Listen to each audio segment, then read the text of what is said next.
I broke my back. What do you mean by that? My back is broken. What do you mean, calm it down? It's a fight. Referees telling two fighters who want to fight to calm it down? He should calm down. I saw he's like a clown in his show, man. He's not your guy. Because Tyson Fury's back, and all you motherfuckers are under attack. Look, Eddie Hearn can say all what he likes. Who gives a shit what Eddie Hearn says? It's garbage. Are you off your tits? Have you been smoking something? Can you let me retire and be happy? Please, just please. Bombs away from the Bronx Bomber! Wanda! Let's go, baby! Let's go! I'm through. They put somebody else up and give me an interview. What are you talking about? What are you talking about? You never give me a fair shake. HBO needs to fire you. You don't know shit about boxing. You ain't shit. You not shit. I wish I was 50 years younger and I'd kick your ass. I got dropped, man. Are you kidding? No. You won the fight. OMG, I am so excited. Any of you radio personalities think you want smoke? Call me Mr. Chimney. I want smoke. Yes.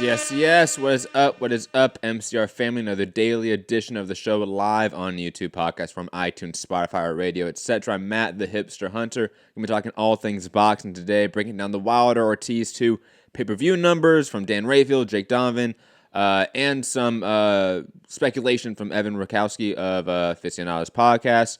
A lot to break down with that, plus the gate info, just an overall sort of breakdown of the money and the business of the sport off of the back of Wilder Ortiz 2 and what it all means. Plus, we're going to get into Rob's breakdown and sort of preview of Anthony Joshua trying to get revenge against Andy Ruiz. Obviously, he was not on the show with me and Gary. I want to get Rob's take on that and break that down sort of again a little bit with him. Plus, Canelo Alvarez going after Billy Joe Saunders, possibly, because let's be honest, that's an easy belt after that last Billy Joe Saunders fight that we saw. Let's be real about it. But a lot to get to on today's show. Just a lot. Boxing Hall of Fame got announced for this year. So much to get to. Rob loves Hall of Fame discussion. So excited, guys. Let's get to it. Rob, over there in the UK, Robbie Hearns, second cousin, twice removed from Sir Eddie. Rob, how are you doing? You had a family birthday the other day. How was that, man? Yeah, it was good. It was good. But fight week, nervous, excited, pumped, clenched, squeaky bum time, shall I say. It's, this, I don't know what it is. This fight week, crazy. Fight week is crazy. I don't know quite. What's the temperature like over there? More because obviously, even though this fight is featuring Andy Ruiz, who's definitely a surging star in the U.S., this is more of a UK fight now in a way, just because of the time zones now. It's going to be prime time in the UK. It's AJ. I feel like this fight means more and is the biggest fight of AJ's career, period. It's obviously UK superstar. What is the temperature like over there for this rematch?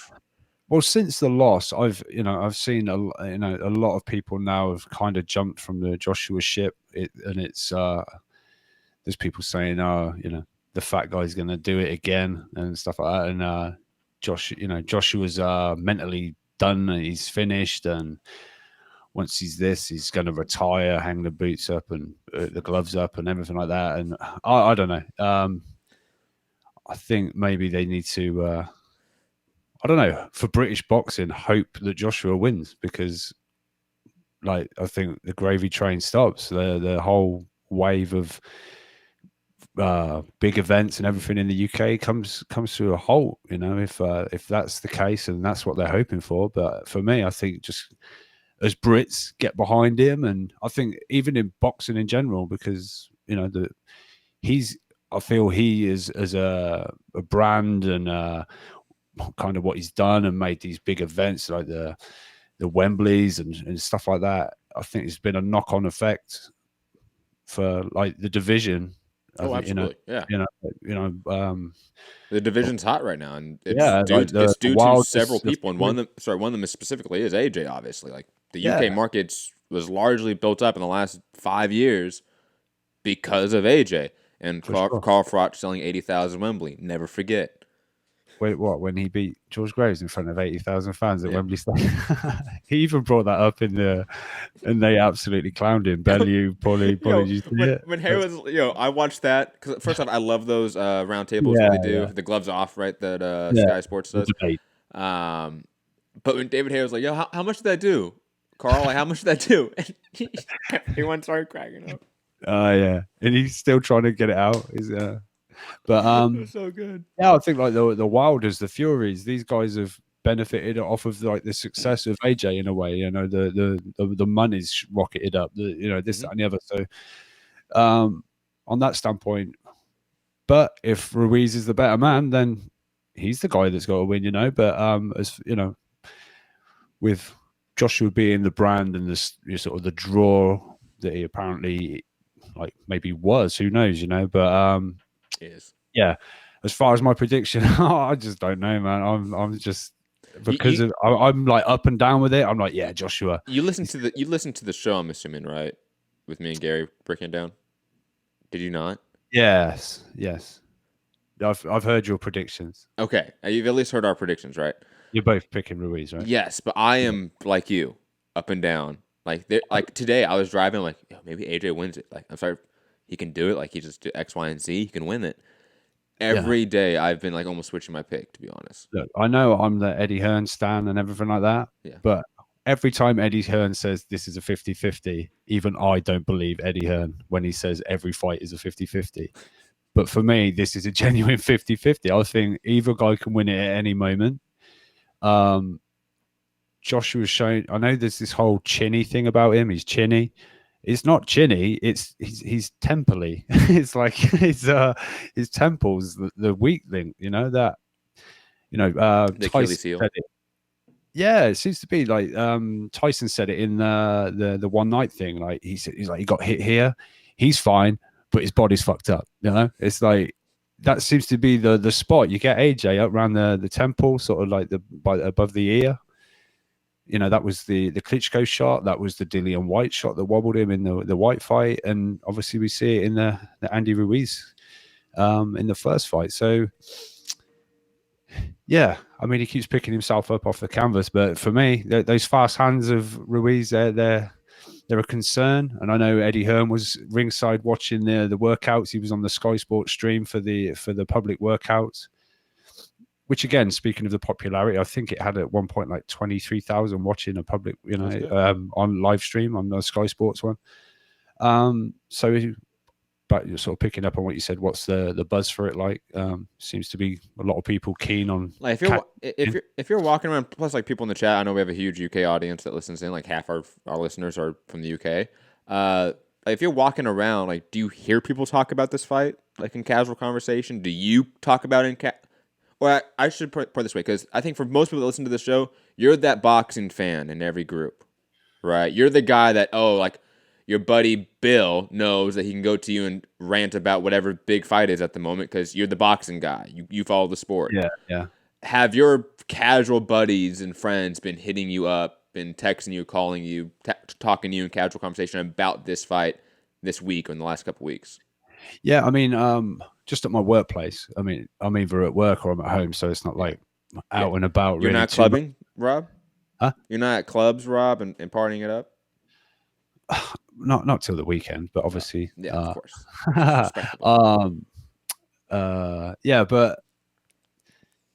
So even my work colleague, none of them follow boxing. It'll be maybe the AJ fight that comes up, and it's like, oh, Joshua's fighting this weekend. Who's he fighting? And but off the back of the upset in June, it's Joshua's fighting that fat guy again, right? I'm just being honest. That's kind of the conversation. It's the casual conversation. And that's only bad when boxing heads think that way. Or DAZN employees who are boxing experts and interviewers say that was their opinion of Andy Ruiz. Like that's only when it's an issue. But if you're just a fan of the sport and you're a casual fan, of course you can have stupid opinions like that. Yeah, I mean, but go back to your point. So there's been, There's one guy who's been asking me, when is it? And I'm like, December 7th, and it's been getting closer. When is it? Is it this Saturday? Yeah. What time is it? Because he's found himself one of those sort of chipped fire sticks. So I'm going to test that out. What time is it? Nice. I must have told him, like, 10 times, like, in the build up. Of course. Look, it's going to be like 9 p.m. UK time. I don't know why I told him UK time. Yeah, you're in the UK. Yeah. Let's just have it. That would be 9 p.m. UK, 5 Eastern, or whatever. But yeah. So for me, I've noticed it does. Quickly, Paul Laws in the chat saying, "I work for Sky installing Sky TV, and this week I've had about 90% of customers asking about the fight, and many are grandmas. Yo, I bet the grandmas love AJ. Yeah. I bet they love AJ. Let's be honest. I think they're loving the baby afro right now. The little mini, the little. Oh, is he wearing it out? Yeah. He's going old school, going back to the 70s. I think he's bringing it back there, like Jamal with the the Sean Porter. Was that Jamal? Jamal.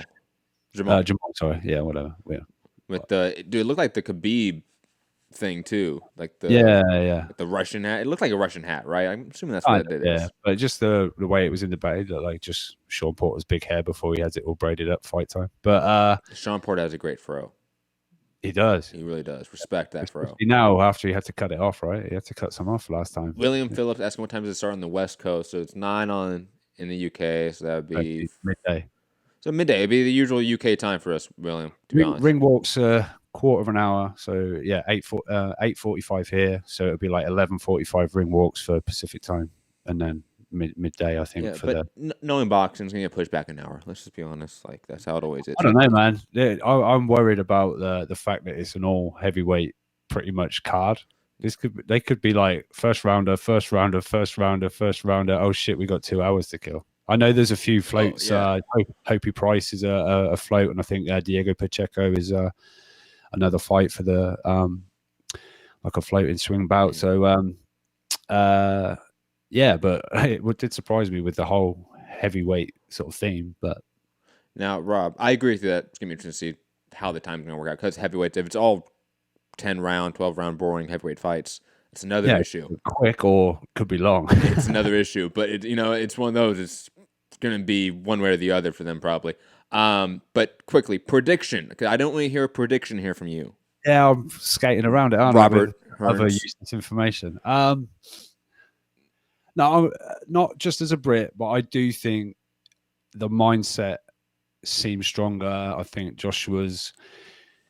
I know you seem to think it's not much of an issue, but I think he's coming in quite a lot lighter than previously. He looks to have lost a lot of sort of mass, especially around the shoulders, and he doesn't look quite the same. And I think that will allow him a little bit of fluidity. Personally, I don't want to see him try and do it like a Joseph Parker style fight. I don't want to see.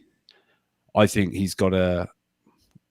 I know it might be potentially wrong, but he can still keep him on a jab and keep center ring. It doesn't have to be back foot boxing circuit, but I think he has got to obviously be careful. I think I've seen some little clips. He seems to be trying to keep that left hand up high and the right, the hands up high. He seemed quite, I don't know if he was a little dismissive of Ruiz in the first fight. He seemed to have his hands down and sort of down at Ruiz's height a little bit. I want to see him use the, God-given advantages that he has got, not stand too tall, but use your height, your reach. I did hear Johnny Nelson say, despite Ruiz's height difference and weight difference, he's actually got longer arms than Joshua.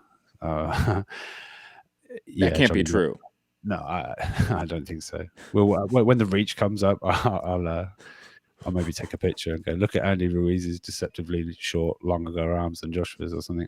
But yeah, I think Joshua can do it, but I think it's going to be some scary moments. I don't think it would be a Joshua night without a kind of a like, I thought we saw Povetkin sort of trying to get in there early, and it was a little bit of, oh shit, the Dillian White, he got wobbled, obviously the Klitschko. But for me, I'm going to lean towards a Joshua late stoppage. I think sort of maybe in the championship round, sort of 10, 11, 12 maybe. I don't know, but I think it's going to be scary to watch as a Brit. I think that he may even have to get off the floor and do it. I think maybe both guys are going to hit the floor. I just hope Joshua's a little bit patient. I heard him say this week, last time, what did he say? So I do get annoyed with Joshua in his, like, he could just say what he means without it being like an analogy, or I don't know. He tries to be too poetic with shit when he could just say, yeah, he wasn't quite ready to get him out of there. But he said, like, the meat wasn't quite done yet. I love it. I don't. It's just say he wasn't ready. I jumped in a bit too soon and he caught me, and that was it. That's the trouble. Joshua, I know people think he quit, or people think he hasn't got the heart. He will get into a tear up. As much as McCracken or whoever will keep it long, keep him on the end of the jab, look for the right hand, blah, blah, blah. If hands start to fly, he will stand and trade and look to fly, and that's when it could be repeat rather than revenge. So it's not a tentative, but just a worried Joshua late stoppage for me. But for me, a genuine 50-50, and that's an actual 50-50, not an Eddie Hearn 50-50, when it's like every main event that he ever puts on is a true 50-50. This one for me is, and the bookies have still got Joshua as a sort of clearish favorite, which is surprising. But yeah, I'm like I say, nervous, excited, just it's going to be a crazy night and edge of your seat stuff. I think it could be fight of the year, even just the occasion, the event, the magnitude of that and what it means. And when the hands start to fly, I think it's going to be in people's memories, because I think this is going to be another fight of the year. Quick prediction and sort of pick on the undercard fights. Povetkin Hunter being a notable one. Obviously, Don White, who is still awaiting his UCAD suspension or non-suspension, fighting Maurice Walk. Yeah, that's a fight, I guess. And I don't have it up right now. And then obviously we have Pacheco on the card, Madrimov, thinking that's his name. Fighting Tom Little. And is there one other fight I'm forgetting right now? Yeah, Hrgovic and Molina. Thank you. I knew it was like another heavyweight fight I was forgetting. Thank you, Hrgovic, Molina. Yeah. I think we'll stick with Hrgovic Molina right now. I'll go with Hrgovic within 3 rounds. I keep hearing that Molina's come in great shape for this one. He's had a long camp. He's been given, I think even Molina said, I've had an 8-week camp for this one, Eddie. You don't normally hit me up with that amount of time, but I've got it this time. I feel great, but I don't care how great a shape Molina is in right now. I think he'll catch a big shot early off of Hrgovic, and he will cower away like he did against Joshua. He won't last too long, in my opinion. Hunter Povetkin, I think that's a great fight, and I'm leaning towards Hunter, but I really do feel that Povetkin inside 6 or 7 rounds is still a very dangerous opponent for a lot of these guys in the division. I think he's still got a lot to sort of give in the ring. I mean, it might not be over 12 rounds. Obviously, he went 12 with Hughie Fury recently. And he still looked to be okay, but it wasn't a high-paced fight by any means, so he was able to get through that. But I think just maybe the youth, I don't know, like the momentum and how he's sort of looking and feeling right now, I think Hunter might just come out the better. Maybe even a decision. I don't know that Hunter will get rid of Povetkin necessarily, but I think he might come away with the victory. But I do feel Povetkin, even at the ripe age of, was he 40 or 38, 39? Somewhere around there. He's close to 40 anyway. I think he's 38, to be honest. I think he's still got some good rounds in him, and he's dangerous while he's still sort of got that energy inside him. I can't remember how to say the guy's name. Madrimov, that guy? Something like that. I'll go with Madrimov, but I keep thinking of Israel Madrimov, the little guy. I'm definitely sure that Madrimov is not the dude's name. No, it's I'm totally getting it wrong. Yeah, it is. It's a really long one. The guy that fought Adrian in the amateurs. Shall I just say Tom Little to save Tom Little's opponent is going to beat his ass. I think so. I think it would be fun. Tom Little's not as Tom Little's kind of brought up as if he's like a sort of a joke opponent, but he's okay. But this guy's Olympian, world amateur champion. I think he'll obviously have it. But that guy had to get off the ground to win his debut in his first fight not so long ago. Hey, he might be like Robbie Ramirez, man. There are some great amateur fighters that just don't, transition to the pros at all. He did get the win, but he had to get off the floor to do it. Okay, yeah, like, fuck it now. But not just like Robbie. Sorry, that's harsh. Was there one more? Oh, Dillian White. I really hope we don't see a Dillian White that was in with Helenius, because that was a very difficult fight to watch. I hope we get more of a Dillian White sort of Chisora type knockout, but maybe not over that long length of time. No, Lucas Brown knockout. Let's get the fuck over. Yeah, go with that. We'll go with that. But that was still like 5 or 6, right? Something like that. Yeah. Well, when was the second? When did he knock out Chisora in the rematch? How early was that? That was 8, like 10, 11. Yeah, exactly. The Brown fight was early, relatively speaking. It was like the 5th round, I want to say. Yeah, but I could do with just 2. Is all I'm saying. Get him out of there. He turned up looking like a supply teacher, Marius Wack. So make him look like one. And plus, just pull the Fury, man. Like you already popped for something. Go into this big fight or not big fight. Just take more shit, pop again, and get that retroactive suspension, and just keep fighting. And then rebrand yourself as like a mental health advocate. It's amazing. I'm just saying the rebrand is there. The path for Dillian White is obvious. Yeah. He can pop another time, and you can just be like, okay, you know what? This is too much effort for us. Here's just that time you were fighting still, but dealing with us. You were suspended. Continue your career. Have fun. I don't know. Look, he was cleared to fight. But the best part was when Eddie was talking about it, the delay. And he was like, "We're just waiting for the synopsis of the event." And I was like, "No, Eddie, that's not what you're waiting for, technically." Yeah. Synopsis. I mean, ironically, this week, UCAD put out a tweet saying they're looking for a communications guru. I saw it. So good. I thought there's many people could apply for that. Just give me the information and let me put it out to the people, But I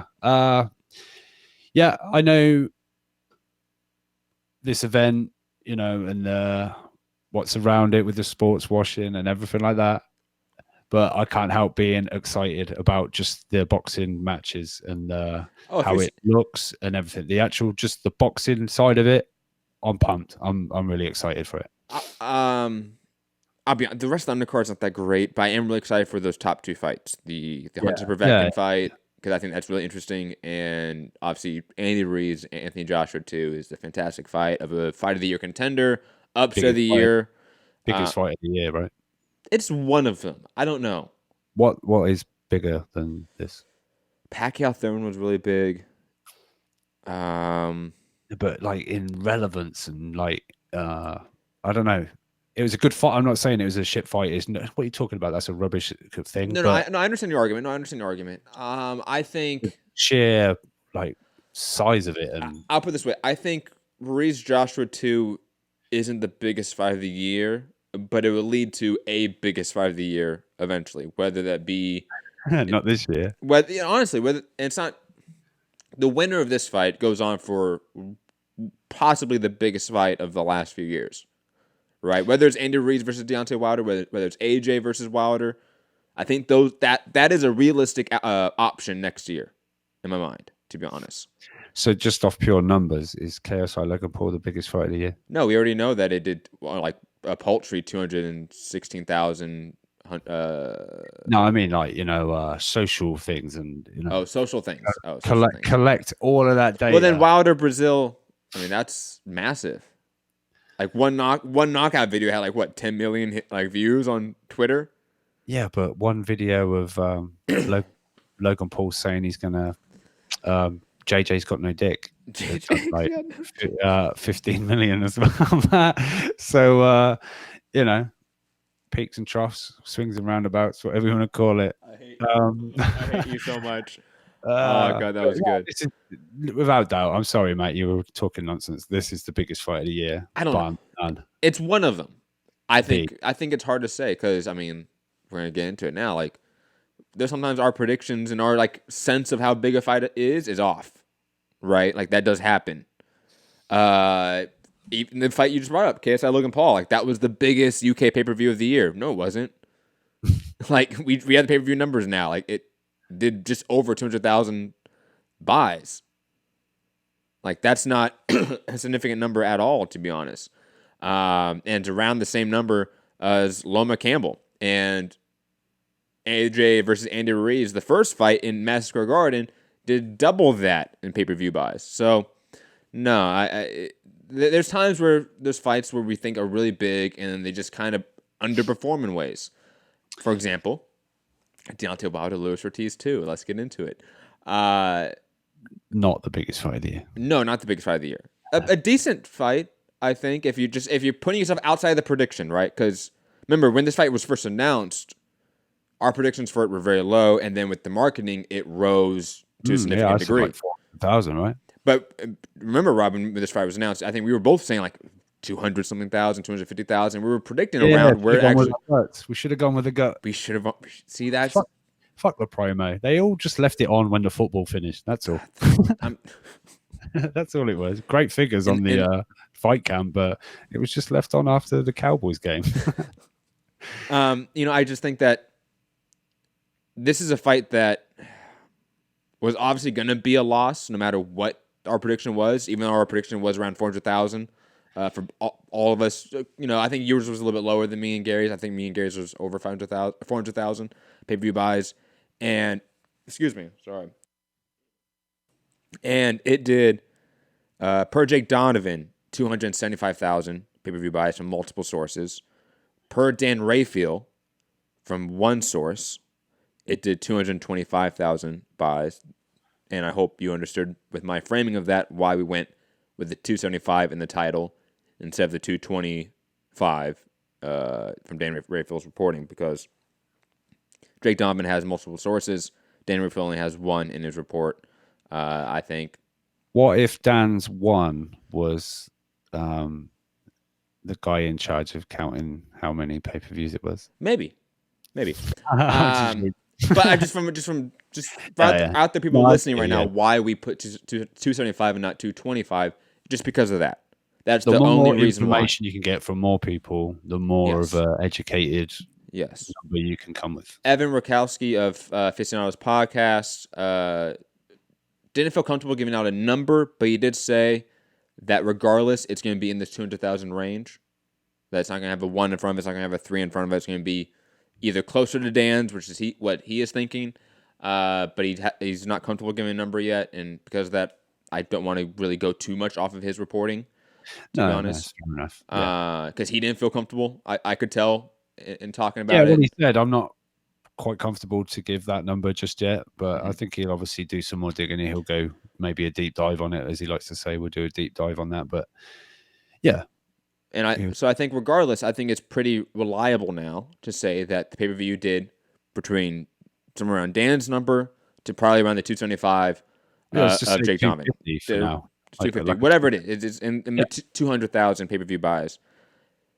Was this a success? And we're going to get to the gate numbers in a second as well. I think just off the pay-per-views numbers, it's not a success. But like I said, I think we went into this knowing this was going to be a loss leader.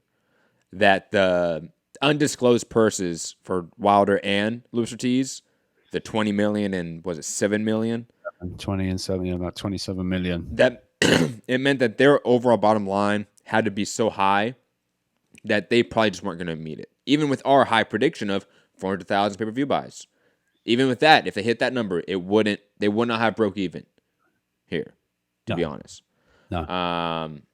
However, I think, as Evan says in his podcast, that this was a great experiment, it seems, to see in the NFL season what could Fox do with the marketing and what could it produce. Did that experiment ultimately fail? It's hard to sort of determine right now. Because also within the same week, we hear that PBC has signed a deal with In Demand as a pay-per-view distributor. In Demand's like Fox's main distributor. So basically all that is reaffirming that the business relationship between Fox, the pay-per-view industry, and PBC is still going to sustain itself at least in 2020. So it's weird. It's like it's weird conversation where we have to like talk about this fight as like, is it a success or not? Well, clearly it wasn't a success in terms of financials, but clearly nobody cared because all they're thinking about is Wilder Fury in February, and they're thinking that does an extreme buy rate. Now, I don't know if it does that. I'm doubtful it does that. I'm doubtful it hits that 2 million mark that Bob is talking about. Hell no. But could it break 1 million? It's possible. It's hard. It's very difficult. That's going to get one hell of a push. That's around the Super Bowl, right? Yes. Or something? Yes. And again, I don't know really what else to say about this. Like, obviously, this conversation isn't one that I think I am the best to talk about, or even Rob is. Like again, I think Evan is a great source of information. Go check out the $15 podcast, even though he wasn't reliable to give, or not reliable. He didn't feel comfortable giving out a reliable number for the pay-per-view buy rate. He is a reliable source to go to for just understanding the pay-per-view market, the industry, how it works. As he used to work at HBO in their marketing department. So check out the $15 podcast. I think he had a good conversation or just monologue about what this means, what it means for Wilder Fury, what they got wrong in this fight. And I think he accurately said why this fight maybe didn't reach that 400,000 that like we thought it was, because the volume of marketing was right? Like the amount of promos they had, the amount of overall just budget they had, but the artistic side, it never really explained why this fight mattered, why you should buy this fight, who is Luis Ortiz. It didn't really do a good job of that in a basic promo package, which is 30 seconds to a minute. Yeah, he said they got, like, shout out to Fox, they got the science right, but not the art or something. So they've got to, but as an experiment, like you say, purely just to cover the main event, this fell very short of doing that. They didn't, it didn't even cover, considering Fox will take a percentage. I believe that it's even lower than 40% that Fox take from the revenue. So it's not like a lot of people go with the 50-50, the network straight away takes 50%. With Fox, I'm led to believe it's like in the 30-35% maybe even. And also, depending on which fighter, it might change as well. Like Pacquiao probably gets a better split than, let's say, or Spence or Wilder. Yeah. So, obviously financially, but again, that's not their primary concern at the moment. I don't think you quite got there yet, Matt, but with he's not sure who's actually taking that hit, whether it's Fox or whether it's like directly Waddell and Reed that are taking that hit. Financially, he said, I'm not sure. I'm not quite up to speed with where that would fall on the massive loss. But obviously, clearly, this has sort of tanked a lot of money. I think he even suggested maybe 8 figures by the time everything would be calculated and everything like that. But if you're adding like marketing budget, probably all that marketing budget for sure. Like the production costs of like Fight Camp, everything like that. Yeah, maybe 8 figures. Yeah, probably no. So yeah, in that regard, it's not done that well. But going into it, this is kind of where we originally thought anyway. But we maybe at the time didn't realize Wilder was going to be getting 20 and Ortiz was getting 7. But, and Leo, I think it was a purse of 750. But obviously you get the extra special bonus on top of that. And, you go down the card, there's all that to pay and whatever. But it's been put out there. Without it being pay-per-view, they wouldn't got anywhere near pay it. It would have been even if it had just been on straight Fox. It would have, the money there isn't any other revenue coming in to kind of help pay that fighter's purses, and there isn't that money. So this is kind of like, you know, you got Eddie Hearn one side of the pond saying pay-per-view's dead, this and the other, get the zone. Why he's still doing pay-per-view. Yeah, we're doing pay-per-views in the UK because he says without that pay-per-view money, we cannot pay the fighters that, you know, the money, the network isn't putting up that money. So, you know, it's whatever with pay-per-view. It seems like with a new deal struck, there's going to be more of them for Americans next year. And interestingly, Bob seems to think Wilder Fury 2 will be nowhere near $100 or 70. I think it's going to be a reduced. Whatever that means. Does that mean more people buy it? I mean, yeah, it's nowhere near $100. $75. It's like, okay. Wow, yeah, that's good. That's $25 cheaper. Wait, that's what we normally fucking pay. But yeah, this is like, I think they can look at this as like a loss leader. It's like a Canelo fight on DAZN. They're not. Yes. Like, they're not making that money back on DAZN. I can't see how. If they are, great. If they're not, it's understandable because you're paying them a hell of a lot of money. And that's not getting sort of covered revenue wise. So it's like this is like a loss leader, hoping that the big Fury fight and a potential trilogy with Fury is gonna claw it all back. I'm not convinced it will, personally. I think it's gonna have to do serious gangbuster numbers with Fury to make up for the loss on this one, and you know, and that. But they'll get a lot closer with the big rematch with Fury. But I personally don't see $1 million. It might do, but at the moment, it's hard. It's hard to hit $1 million. Yeah, it really is. I think those days of, I don't know, Well, necessarily say they're gone, but well, it's not even, I think people have a misconception about those days too. Like even within those days, like it was still a rarity, kind of. There's only like one guy or maybe two guys doing it. It's not. And even within those 1 or 2 guys doing it, that's not even a fight. Like no. Like Mayweather Guerrero wasn't $1 million. Mayweather Andre Berto wasn't $1 million. That was like 480,000 buys. Canelo Liam Smith was around 275. You know, like it was around this buy rate. Was there any big conversation back then about how Golden Boy is losing money? No, not really. You know, but Liam Smith did 275 or around that. I want to say like 285 maybe. Pacquiao, Jesse Vargas, obviously that did what 300 something thousand buys, but that gate was only like 3 million, and we can talk about that now. Wilder Ortiz gate. Hey, I was going to say, look, if you want to take Floyd Mayweather, he went Gatti Mayweather 365, Mayweather Judah 375. You need glasses? No, I'm trying to move it up and down as I'm reading it. Mayweather Baldomir 325. Then it went De La Hoya 2.4 million. Then it went back down to 920 thousand buys. And then he was more consistent around the 1 point whatever and like the high 900s.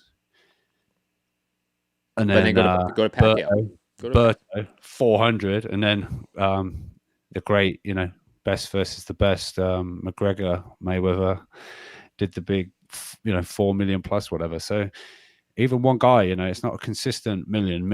There was a little period of that, but in and around it, you know. So I think that million mark is sort of mythical in a way, isn't it? It's held in such a. And go check out Pacquiao's. Pacquiao's is far more spotty because he took a lot more, you know, lower quality fights, let's say, and he fought more often, so that meant lower quality fights. Like the Joshua Clottey fight, for example, wasn't the best fight. Look at that buy rate. Look at God, his first few buy rates were like atrocious. I think his first pay-per-view he did like 150,000 buys. Wait, what was his first pay-per-view, would you say? It starts with an L, I want to say, his opponent's name. Yeah, I don't think it was the main event. I think it was the co-main event. Oh, well, he was co-main on a De La Hoya card, right? I want to say so. And it didn't do well. Like De La Hoya even. Like De La Hoya has spotty pay-per-view record. Roy Jones Jr. was never a pay-per-view star. But quickly just to the gate. Get all the information out there. Yes, the gate. Let me find that out. Let me get to it right here.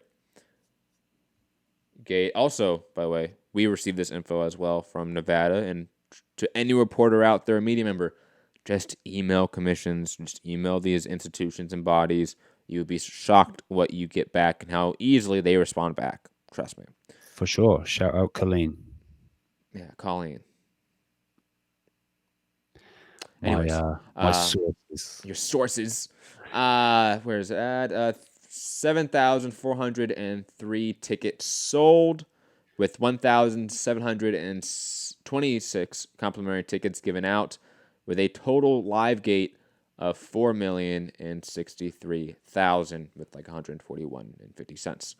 To put that in perspective for this year, because guys, I went through the trouble also and finding all of the sources. Also, just want to remind people, and I think Rob wants to get into this conversation in a bit. Fury Schwartz, 882,000 gate. Fury Wallin, 999,000 gate. Both fights in Vegas too. And Wilder Ortiz. What is he talking about? Wilder Ortiz too, 4 million. So you're talking about like 4 times the gate revenue than Tyson Fury, the $100 million ESPN fighter. Pacquiao Broner also in Vegas this year with 11,000 tickets sold, or a little bit over 11,000 tickets sold, a little bit over a 6 million gate. UFC 239, just for a wider, sample size. John Jones, Thiago Santos in Las Vegas at the T-Mobile Arena, just over a $6 million gate, and drew 18,000 people there. Like 500 grand of it. Yeah, you got 500 grand disclosed, by the way. Woo. Pacquiao Thurman did 6.26 million gate with around 11,000 tickets sold in Vegas as well. UFC 244, not in Vegas, but I thought it would be interesting because this was the big UFC fight competing with Canelo Kovalev, right? Masvidal Diaz, it did a $6.5 million gate in New York. And the biggest gate of the year that I know of, right, is obviously Canelo and Kovalev doing a $8.1 million gate. Do you need glasses? Yeah, I do. Well, it's the ESPN text, man. It's so small. Like, yeah, it is, right? Yeah. God, it's miserable. Off of 10,000 tickets sold, and for those that want to see just a easier, sort of spreadsheet look, I did on Twitter of all these gate revenues and which fights. I'm going to do one for other fights as well coming up soon. Or not coming up soon, like another tweet coming up soon about like other fights in the past. Obviously, like Pacquiao Vargas, which I just mentioned maybe a few minutes ago, that did like a $3 million gate in Vegas. I want to get a wider sample size of like what is a successful pay-per-view event. Like I want to find out like the Canelo Liam Smith gate, for example, because the pay-per-view wasn't that successful for that one. So did the gate offset that in any way? I think that one was in Texas too. But digressing. Rob, I want to get to your sort of the aspect, unless you want to talk about the gate at all. No, it's I was very surprised by the dollar amount. I think that's very good. Like consider it didn't particularly sell that many tickets. So I think it averages about $550 per ticket. So to get 7,000 people to spend on average $550 good going, yeah, I was thinking around kind of 1.5 kind of gate kind of figure. Quickly, sorry, because I just didn't see it because I'm stupid. Because guys, even I'm stupid sometimes. It happens. Canelo Dan Jacobs numbers, which I was looking for, by the way, and I couldn't find, were also on the Canelo Kovalev article. Yeah, it was. Yeah. Yeah, and that's 8.68 million at the gate. So that's actually the highest, not Canelo Kovalev. My mistake. And that was off of 15,000 tickets sold. That's where you probably get the extra little bump in revenue, that extra 600,000, so to speak, and 5,000 extra tickets. But digressing. Sorry, Rob, back to you. I know you wanted to bring up the idea of the Wilder Fury 50-50 contract and how that's bullshit.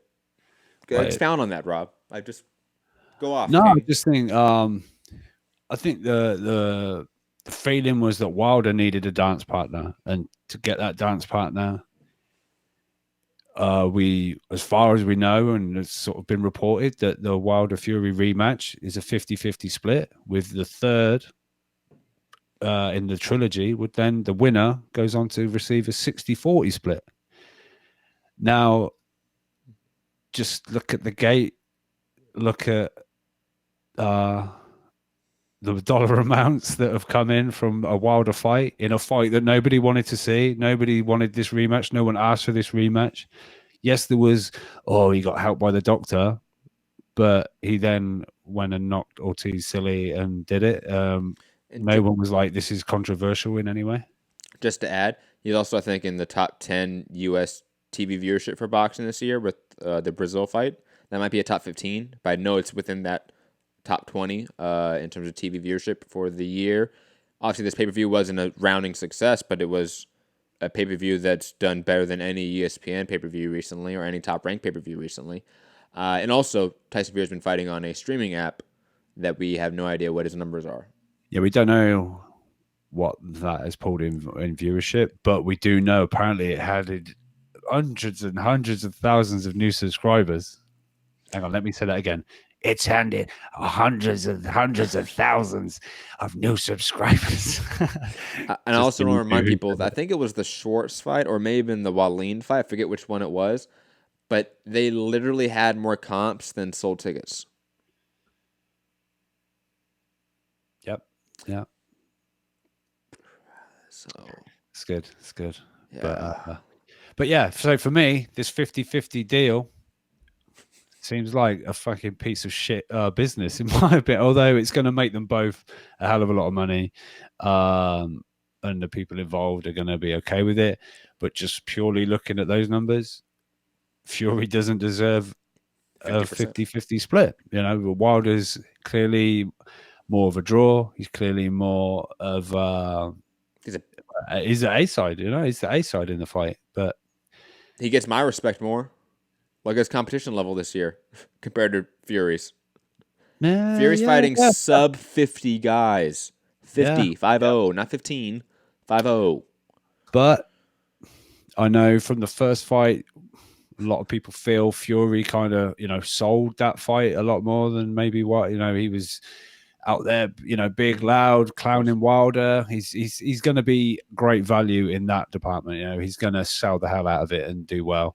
Great dance partner. So there's sort of pros to it, but just purely financially, what Wilder's just done in Vegas, and you combine Fury's, you know, Uncle Sam, big coming to America, fancy walk to the ring, and then the Mexican, you know, Nacho Libres, wrestling masks and sombreros.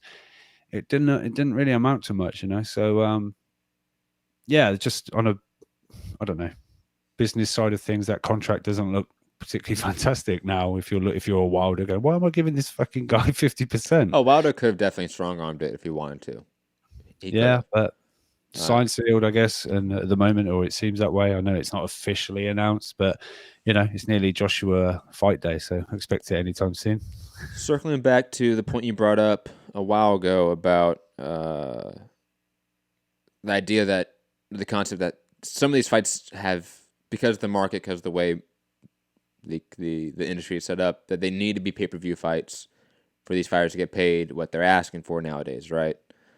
And I think that is obviously a very true statement. Every promoter in the game has said that. Reporters are saying it, like journalists are saying it, like everyone within the industry has said this is just a basic fact of how some of these big fights have to get made, is that they have to be pay-per-view because the money they're asking for, networks just cannot dump that money into a single night of production. They just can't. No, I mean, what's like a Showtime budget that was for the year? 60 million. 60 million. Mm-hmm. Well, this main event was 27 million. There's no way Showtime can cover that all. Could they cover part of it? Yes. Could a network cover part of that? Absolutely.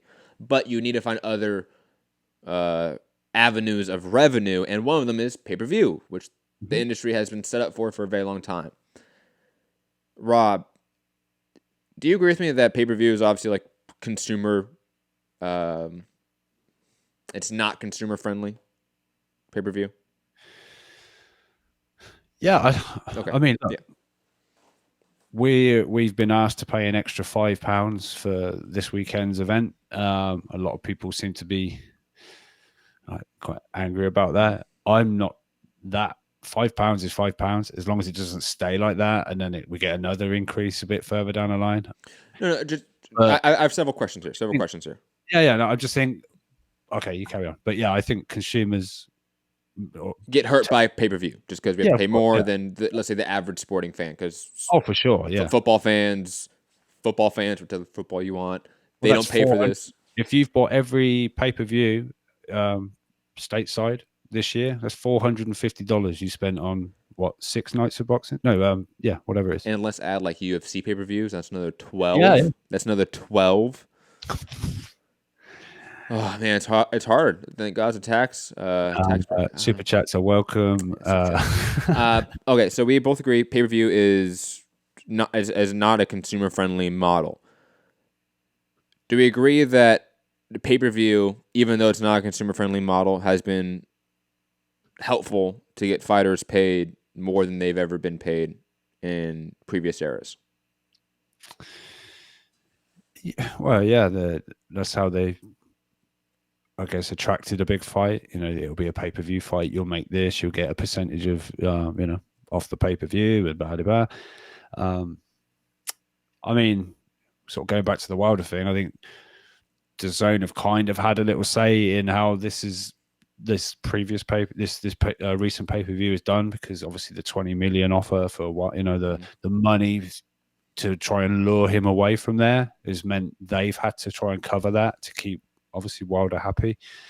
So that's kind of put them in a hole in that direction. But yeah, to get the big fights, you pay. No, I'm just talking from the fighter's perspective, right? In the pay-per-view model, they make money more than they do without it, right? I think every boxer wants to be a pay-per-view star or a pay-per-view, fight on a pay-per-view, even undercard, How do we get to a point in the industry where we have fighters get paid what they think they deserve without the pay-per-view influx on the consumer?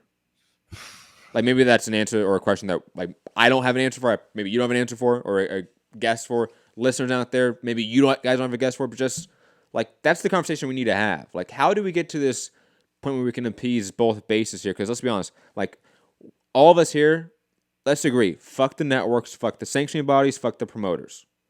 Those three organizations and institutions are naturally oppressive against fighters and consumers.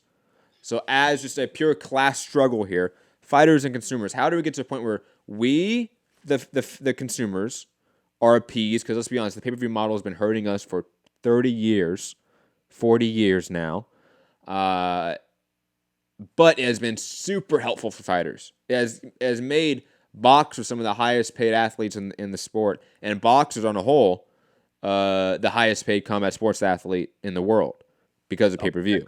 A very fine, very, very small percentage of the boxing, but yes, but how do we get to a point with that top 1%? Because that top 1% of fighters are largely the powers that be when it comes to the fighter class. How do they get to an industry or a structure where they get paid what they think they deserve? Because I do think, in large part, some of these fighters deserve to get paid these huge amounts. Like, they put on an amazing night of entertainment. They risk their lives in an age where we know more about that than ever. Like, in an age where we know more about CTE than ever, we should be willing to pay them whatever they're willing to get paid. But we use it on a model that is naturally oppressive to consumers because we have to pay such an exorbitant amount considering the rest of the sporting landscape. Again, I don't have an answer for this. I just want to throw this idea out there, audience listeners. Think about this question. Like, think about how do we get to that point? What does that point even look like? What does that model look like? I don't know. I mean, I want the fighters to get as much money as they can get their hands on. That's fine. I've got no problem with that. But asking the public to make that money seemingly on a fairly regular basis when we already have to pay for our cable bills where we think the fighting's going to be anyway, and then we have to pay on top of our cable bill or our Sky subscriptions or our BT subscriptions, I think that's a bit much. So maybe the fighters won't be getting what they think they deserve.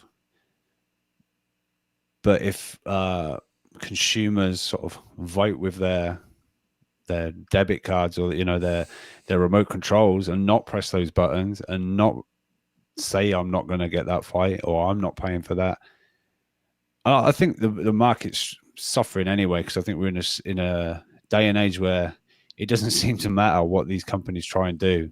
You will find a stream. You will find a way of watching it without spending that money. I knew tons of people that were going to just watch it on a stream. Cole James Cash, the from Ghetto News Network, who came on the show to talk about politics and race and boxing, we're talking about Wilder Ortiz. He was like, "Yeah, I'm definitely going to just find a stream for that." Yeah, I mean, I've seen it all week. It's like, America had to pay $75. It was free here.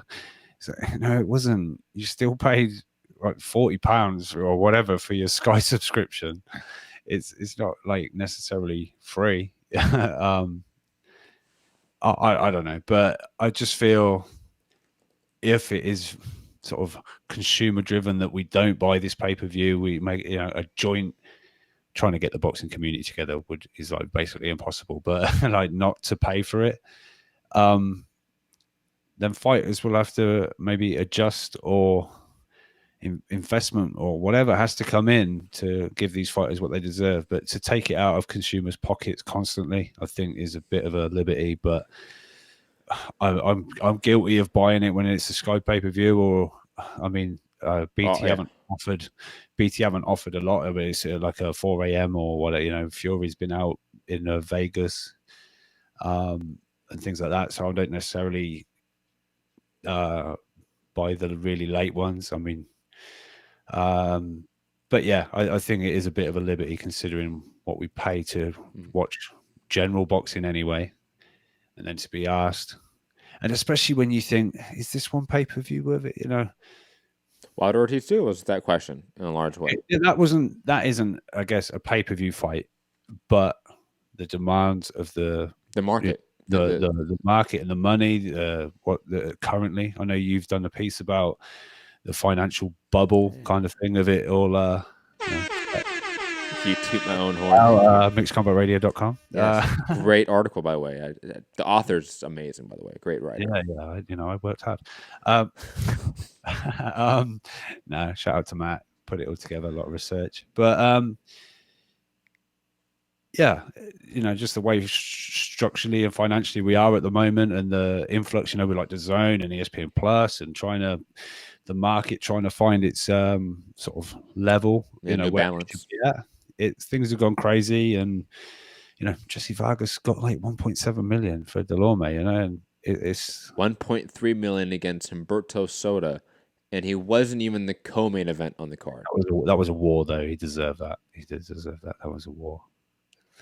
But yeah. So I don't know. I don't know how but I think it will level out. But as far as pay-per-view, I think they're coming thick and fast. I think Espinoza said he's doing like Showtime will be doing, was it like 2 to 4? Well, the deal with the in-demand deal is that, because that's also a distributor for Showtime as well. 2 of them will be for Showtime, 2 of them will be for Fox, is what in-demand is saying. Yeah, so Tank's getting a pay-per-view on Showtime. Yeah, me and Gary are talking about that. We said Tank Leo for the Showtime pay-per-view for sure. That's one. And then Tank somebody else. You think that's what it is? You think it's the second Tank? Who else is it? We were thinking that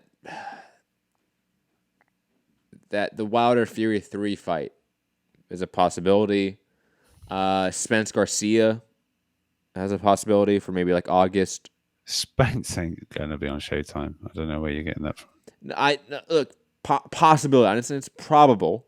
I don't think they get two. I don't think they get 2 pay-per-views. Like, I don't think they're going to meet that deal. I think you're going to see Tank twice on Showtime pay-per-view.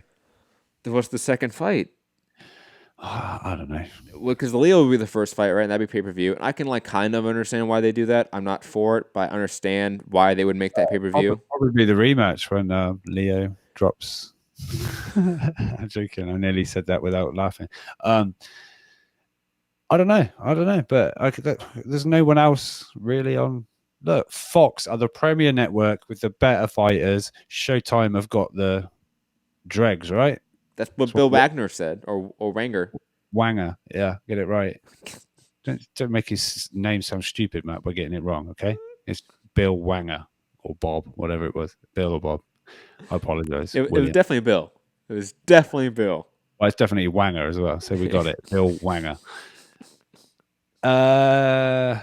Such children. Yeah, I've lost. But no, they have got the best fighters. That's contractually in the thing. Oh yeah, PSK bring in Broner. That's right. I did mention Broner. I was like Keith Thurman and Adrian Broner, Showtime pay-per-view. All right. Yeah. Yeah. I thought. No, I'm not saying it's a good. I'm not saying it's going to be a good pay-per-view. I'm just saying like would Showtime make that pay-per-view? Yeah.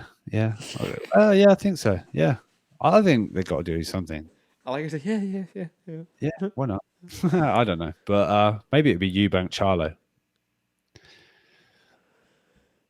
Yeah, I think we all agree that all the pay-per-views we've mentioned have been like not successful events, probably, but they're like semi-decent fights.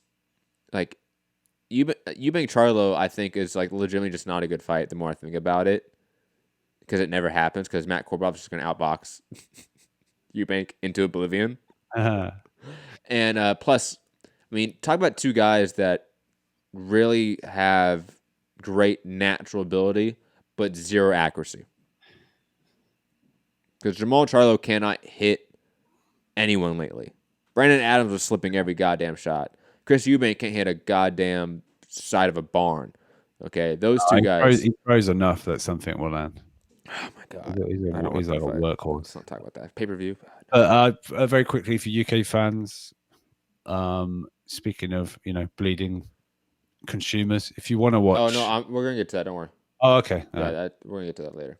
That's the last topic of the show, Rob. Don't worry. Oh, stay tuned. Stay tuned. Where we're at? Let's get to Canelo, Billy Joe Saunders, WBO ruling. Clearing the path for a potential 2020 clash, writes Jake Donovan. We're thinking here, Rob. Do we think we get a Canelo Saunders fight? I think Callum Smith has also been mentioned as a possible opponent. And plus, Eddie Reneso coming out and saying that no, we didn't give up our WBA regular belt. I don't know what you're talking about. Yeah. What do we think that's all an indication that Canelo is going to 168 and not going all the way back down to 160? Yeah, and there's a definite, despite DAZN's wishes, the Triple G trilogy is not on the cards for May, I don't think. I so want that fight over with. I don't know. There seems to be some kind of confidence. I know Eddie Hearn does talk a lot and says a lot of things, but there does seem to be some confidence that it will be Billy Joe. I know Eddie Hearn talks a lot. It's like, yes. No, but I mean, sky is blue. And he says everything, there's always but there just seemed to be a little bit more, you know your own family, right? You can see it in their eyes. It doesn't seem to be so much sort of. And plus, I'll be honest, I think Canelo absolutely sees Billy Joe Saunders as food. I think he sees everybody as food.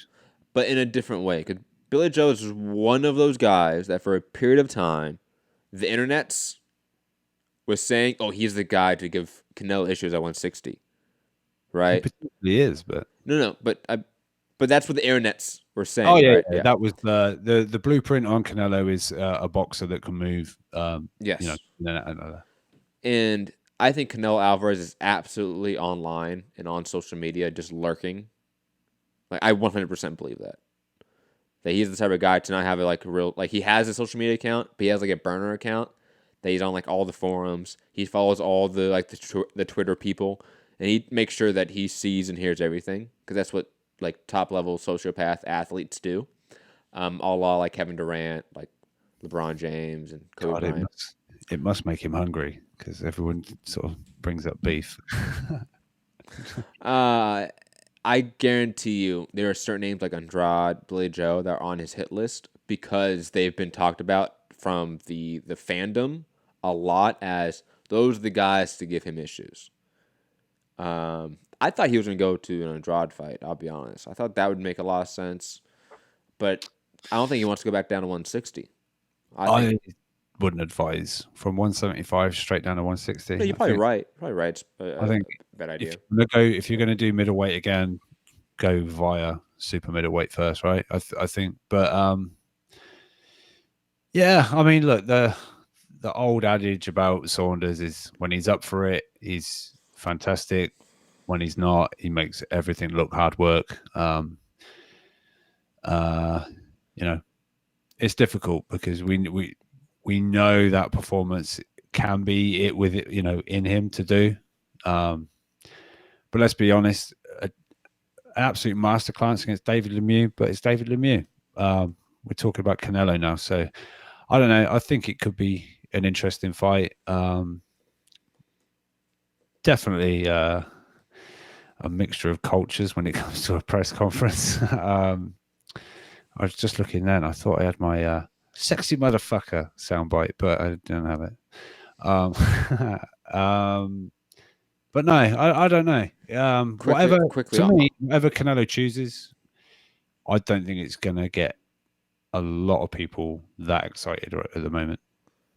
Well, 'cause I think he's one of those guys where like he has exceeded all expectations. So like, you know, you jumped up 2 weight classes and knocked out Sergey Kovalev the way you did. Like, you have to do something like even better now to like meet our expectations of you. Yeah, it's difficult, right? You know, going and fighting guys like Andrade and Billy Joe Saunders 2 years ago would have seemed like amazing fights for Canelo Alvarez that are really tough. Now they seem like, oh, they're afterthoughts. Like those are the small fights for him. Are those ones? Yeah. It's weird.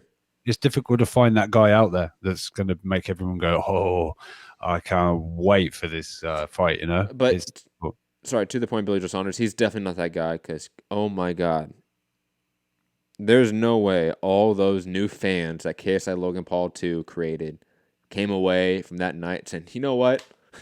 I want to see the next Billy Joe Saunders fight. He got 10,000 extra followers. That was the roughest fight I have ever seen. I legit put my head down and tried to fall asleep just to get past it. But then the big knockout woke you up. It actually was a good knockout. No, that was exciting. No, it was. Yeah. Like, that was actually a good knockout. I mean, he needed it, you know? Well, anything was going to be entertaining at that point. Anything. Yeah. And then David Haney came on and put on just a great fight afterwards. Oh, we were all primed up, ready for that KSI Logan Paul fight. Exactly. So, you know. Billy Joe Saunders, oh my God. I'll be honest, he has more bad fights than good fights. He's like the Star Wars movie universe. There's more bad ones than good ones. Take that back.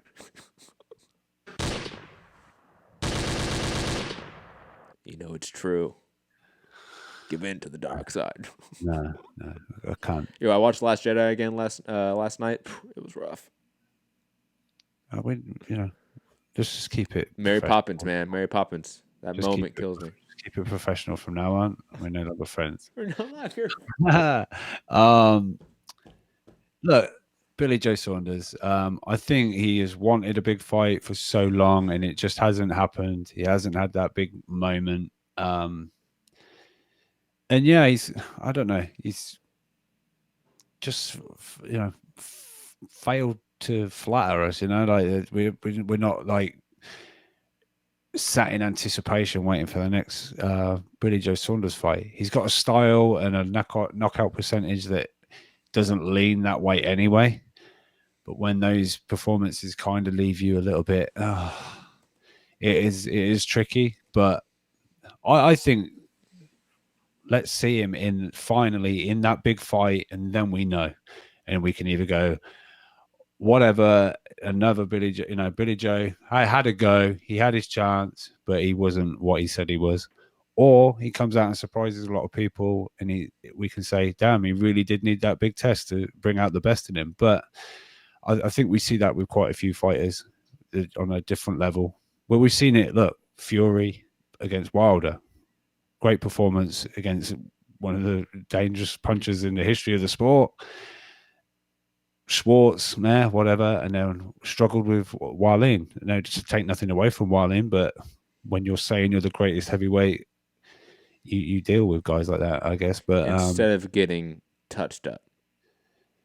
Yeah.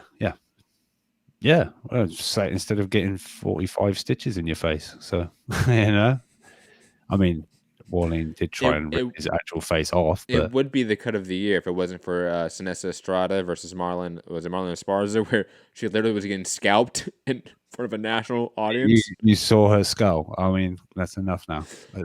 And quickly, PSK saying, "Hey man, Mandalorian is okay." First off, Mandalorian's amazing. Secondly, I'm behind. I'm sorry, Rob. I'll get you the episode as fast as possible. If people only knew the method it was for me to get you the episodes of Mandalorian, they would understand our friendship. I said just movies for Star Wars. I just want to make that very clear. Clone Wars, Rebels, Mandalorian, fantastic works of art. But that's not the movies. Those are the TV shows. Digressing, though. Canelo Alvarez fighting. It's weird. Like, it's the same way as, like, the big fighters, like Mayweather, Pacquiao. Like, when they fought guys that were still great fighters, but maybe weren't the greatest names, it didn't click on all cylinders for the fans. That's where you get a dip in pay-per-views. Like Robert Guerrero, who was still a legitimate great fighter at the time when Mayweather fought him, but he wasn't anyone people wanted to really see at the time. Billy Joe's kind of that guy in a way. Like, he's still a really good fighter, really, really good champion, really good matchup for Canelo, but it's just not the fight that I think anyone really wants to see right now, to be honest. Like, the momentum has almost shifted past those names of a year or two ago for Canelo. Like, you don't hear Jamal Charlo, Billy Joe Saunders, Andrade mentioned as much with fans. You hear Beterbiev. You hear things like Andre Ward. You hear, like, these insane matchups because that's now what he has built his career off of in a way right now in the last couple of years, is these insane matchups where he just fights these guys. It doesn't matter the weight, the height disadvantage. He's knocking out and trashing these fools. Question. Yes. If I can't get through it. If Okoli wins the WBO cruiserweight title against Glowacki, he's not. Does Canelo use his super champion status? Why are you doing this, Rob? And we get Canelo Okoli. Do you just want to piss me off? I'm just asking you a question. Is that something he would do? Would he? No. If all right, no. look. Rob, if Canelo fights Okoli, I am selling you all the rights, everything of MCR, and you become boss, and you can make all the money off of MCR. Yes. Make it happen, Eddie. Get it done. There is no way in God's green earth we see December 15th. T-Mobile. There is no way in hell we see Canelo versus Okoli in any lifetime, in any universe, period. September 15th, Manchester Arena. Manchester Independence Day. Imagine Canelo Alvarez, the Mexican champion, on Mexican Independence Day going to the UK to fight Lawrence Okoli. Yeah. Yeah, right. Getting tied up for 12 rounds and then knocked out late in the 12th. God, give me strength. Okay. Okoli, the face of boxing. Let's go. Anyways, Boxing Hall of Fame announced its new induction class of 2020, including boxers Bernard Hopkins, Juan Manuel Marquez, Shane Mosley, Barbara Buttrick, Christy Martin, Lucia Riker, also fighters from the Pioneer category, Frank Ernie and Patty Ryan, as well as non-fighters, Lou DiBella, Kathy Duva, Dan Goosen, Bernard Fernandez, and Thomas Hauser, all entering the Boxing Hall of Fame. Certain names that were left off and did not get inducted that are maybe notable for fans: Diego Corrales, Carl Froch, Sergio Martinez, Antonio Tarver, and Israel Vasquez. Also Julio Arce, Timothy Bradley, other names that people maybe thought would get in. For the women's category, Layla Ali was also up as well as Holly Holm and Wolf. I'm surprised and Wolf or Layla Ali did not get a nod as well, to be honest. And also, just to remind people, next year, Floyd Mayweather, Vladimir Klitschko, Miguel Cotto, James Toney, and Andre Ward are all up for the first time to get in. going to be a stacked year next year. Rob, any thought about the Boxing Hall of Fame 2020 class? I know Hall of Fame's not a big deal to you. I know Gary really wanted to be on the show to talk about it. Sorry, Gary.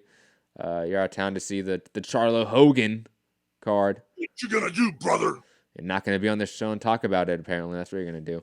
But Rob, thoughts on Bernard Hopkins, Juan Manuel Marquez getting in, and others?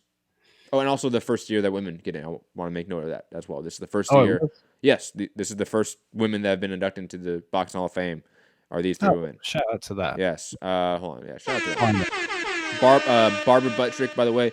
They're not gonna find a lot of information about her career, unfortunately, because just like there's no official records of it. It seems like there's a lot of regional club shows around like the South. It seems, but she was a boxer in like the 1940s and 50s, a pioneer in women's boxing. Said she's like 31-1 allegedly, but on BoxRec she's 1-1-1. It's hilarious. But obviously, I mean, Trailblazer. At first I was like, what the? I went to boxing. I'm like, 1-1-1. I'm like, what the fuck is this? And I had to like go like do some more digging, to be honest, because she's one of those fighters that there's not a lot of information out there, not a lot of reporting about her, but interesting stories. Definitely check it out. And obviously, Christy Martin, a pioneer in the Mike Tyson era, really propelled women's boxing to get to the Layla Ali's, etc. I expect that category of that sort of generation of fighters to get in next year, to be honest, because of how they sort of structured it. It seems. But anyways, yeah. I mean, it's not. I don't know why I'm not. A Hall of Fame dude. I'm not like impressed, or I'm not like bothered. I just don't. I don't know why. I don't know why this doesn't interest me in the slightest. I'm really sorry. But do you care about like Ronaldo versus Messi? Who's the best all time? Like do you care about those conversations? Those don't get you up at all? No. Jordan or LeBron, who's the best all time? Like those conversations don't get you up? To me, those answers are obvious. So it's like, wait, hold on. Ronaldo, Messi, who do you got? No, I'm not doing this. No, but you're like, I know instantly I'm gonna have 5 people hit me up on Twitter, like just hating on me. I'm not going to even mention it. No, I don't care about that. It's just, I don't know. It's so opinion based. It's so, I don't know. It's like the writers vote these guys in. Yes, the boxing writers. If like fellow fighters, or there was a I don't know. You can't put it out to fans because obviously boxing Twitter is fucking crazy right now. You get some really weird people get entering the Hall of Fame, but no, I mean, fair play. These guys have had great careers, and these women and everyone involved. Obviously, Kathy Duva's been in the game a long time. Lou DiBella's done things. He's been an advocate for women's boxing and this, that, and the other. So, shout out to them. It's great. But I mean, you don't disagree with any of the picks, right? Like Bernard Hopkins, Marquez. Froch didn't make it, but no. The names I get in, I definitely agree. There's some names that should get in that didn't get in. Like they're not. They're not eligible again for another 3 years or something like that? Is that what it is? I knew there was some weird thing like that. Jake said something like that. Like, I think so, or 2 years or something like that. No. He just talking about like relative for the guys. If you didn't get in this year, you're not getting in for the next couple of years, because the next couple of years, the new pool of names is too stacked for like a Diego Corrales maybe to slip in. Or Carl Froch, or Antonio Tarver, certain guys like that. Israel Vasquez, Julio Arce, certain guys like that. With Klitschko's, Cotto, Mayweather, James Toney. Come on, like I think I just feel like eventually, not everyone, but everyone will get in the Hall of Fame eventually. Oh yeah, I agree. People that deserve to get in the Hall of Fame. So it's like whether it's this year, next year, whatever, Froch will end up in there. Obviously Mayweather's going to be in, and but anyone that misses out on that list is going to be in fairly shortly.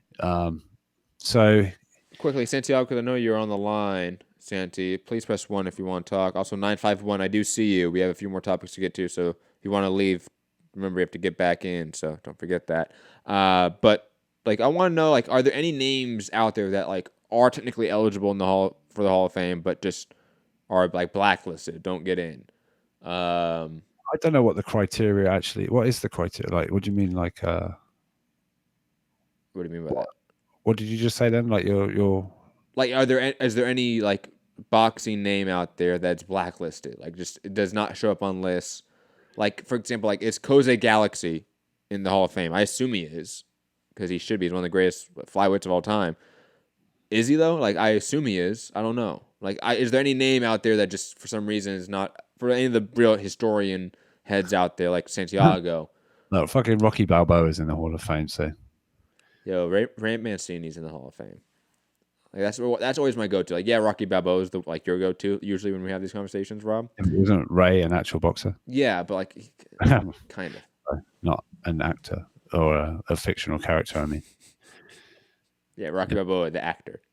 Like, what was Ivan Drago's record before he faced Rocky? Surely he must get a look in soon. Well, I mean, did he earn a mandatory spot? Like, what sanctioning body was he attached to? I don't know, but I know it was an exhibition with Apollo, but look what he did in that fight, you know? Yeah, he should have got suspended from the commission at least. But his exhibition probably wasn't under the commission ruling or jurisdiction. I mean, video evidence of injecting. I don't know why the commission didn't see that. But this is pre-WADA. Like, people forget, like, WADA came around 1999. Like, we only have 21 years of... When was Rocky versus 80s? 80s. It was before 91. It was before the Berlin Wall crumbled because it was the Soviet Union. So we should be in line to get some kind of reconciliation from UCAD on that fight. You know what? It might be an IBF situation. That was before the IBF really got in trouble from the FBI. True. Just saying. Stay tuned to the next episode of X-Files to find out what really happened with Ivan Drago's background. But where's his B sample? Yeah, who knows? Didn't he request one? Santiago saying is Jose Galaxy is in the Hall of Fame. Thank you, Santiago. Thank you. But Santiago, let me know because he's right there. He may not see me, but that's where the computer is. Hi. Santi, let me know in the chat. Is there any name in your like mind should be a Hall of Famer that is in the Hall of Fame? Curious. But moving on for the sake of time, because we've been talking for a long time already. But shout out to those people. Of course. Yes. To get recognized in any sort of fashion like that would be amazing. Didn't Hopkins lose like his first few fights? He lost his first fight. Yeah, something like that. So lost his first fight. Don't give up, people. Don't give up. That's true. Speaking of giving up, though, Demetrius Andrade's opponent should just give up already because no one wants to see this fight. Luke Keeler. Is it Luke Keeler? Keeler? Is it that guy? Bueller? Huh? Bueller? I don't know. Because Bueller rhymed. Anyways, digressing. Is it begin with K or B? It starts with a K, but... Right, Keeler. Okay. Anyways, Demetrius Andrade to return next month against Luke Keeler. I think it's Keeler because there's not two L's, it's two E's. Yes. I have no thoughts about this fight. This fight's it's supposed fine. to... Hold on, very quickly, just so I can finish the reporting. This fight's supposed to be on the Farmer Diaz card in Miami, for those who want to know. Stacked. This shit is trash. This is really bad. This is... we've been making fun of, like, Caleb Plant's a couple, like, mentions, right? Like, vegan boots and Angulo, right? Like, those are awful names to be talking about as title defenses. Mike Lee, like, what are you doing? Demetrius Andrade, a guy that has his entire career been with, smaller promoters, not getting the big fights. Finally, with the big promoter, big network, he's one of the guys, right? He is still getting these trash-ass opponents. Why? And no disrespect to Luke Keeler, except, sorry, but like, maybe you take this as disrespectful. You have no business being in this fight. Sorry, Luke, buddy. The force is not with you. Whoa. Okay, go back to your little tiny hut in Tatooine and just relax. Don't do this analogy. It is Star Wars month for me, Rob, okay? I have watched so much Star Wars content in the last three weeks, you have no idea. But digressing. Andrade should be fighting, like, top 10 opposition.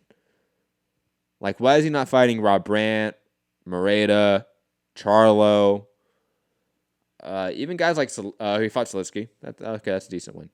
Top 15 guy. Who else? Who else is out there for him that he could like realistically fight? David Lemieux. Where's David Lemieux at? Like, where are some names that we like somewhat know and care about that are like perennial top 15, top 10 talent? Because you haven't fought anyone yet at 160 that is in the top 15, except for maybe Selitsky, and even then, that's like a borderline top 15. Like, what are you doing, Andrade? You have the network backing, you have the promoter backing now. Why are you not getting big fights? I don't understand it. Too dangerous. People don't want that smoke. Stop. That's not true. That's not true. Like, no, I don't know. I know you're not saying that. I'm just like, BK, listen to Princess Leia. I get it because of this. Yeah, fuck off, BK, but that was funny. I think Andrade is such a talented guy. And yeah, he's a little bit like out there and quirky, right, with his personality. He's a little bit odd. But that's sellable at least. Like, that's a lot more than what other guys have. In terms of like a sellable product as a fighter and a brand, you have so much more with Andrade than you do Terrence Crawford. Think about Andrade's amateur career too. This guy's fought in everyone. He has fought some of the best fighters from 147 to like cruiserweight. Andrade's fought some of the best guys. Why is he not promoted better? Why is he not pushed more? Why is he not getting the big fights? It's not because everyone's scared of him. I think because there's no backing on him, to be honest. I think he's still having trouble in terms of the same trouble he had 3 years ago. There's no promoter really backing him, even though he signed with Matchroom. I do not see Matchroom go out of the way to get him these fights at all. He is an afterthought to Canelo. He's an afterthought to Billy Joe Saunders, Callum Smith, and other guys. Even guys like Triple G for the zone. Like, why is he not in any conversation with Triple G? Why? Because they're scared of losing that Canelo fight? Really? That's because they don't have any faith that you're going to be any money to them. But that's their fault, not yours, Andrade. Like, if DAZN thinks they can't make money off of you beating Triple G and fighting Canelo, that's on them. Like, I just don't understand. Like, I don't understand Andrade's entire run and career at this point. It seems very upsetting as a fan and just as media, as a guy that does understand how talented Andrade is, even though I've criticized his entertainment value. He's a great boxer. And right now he has a world title around him. He's doing nothing with it. It's frustrating. Rob, sorry, I've been ranting. Aren't you a little short for a stormtrooper?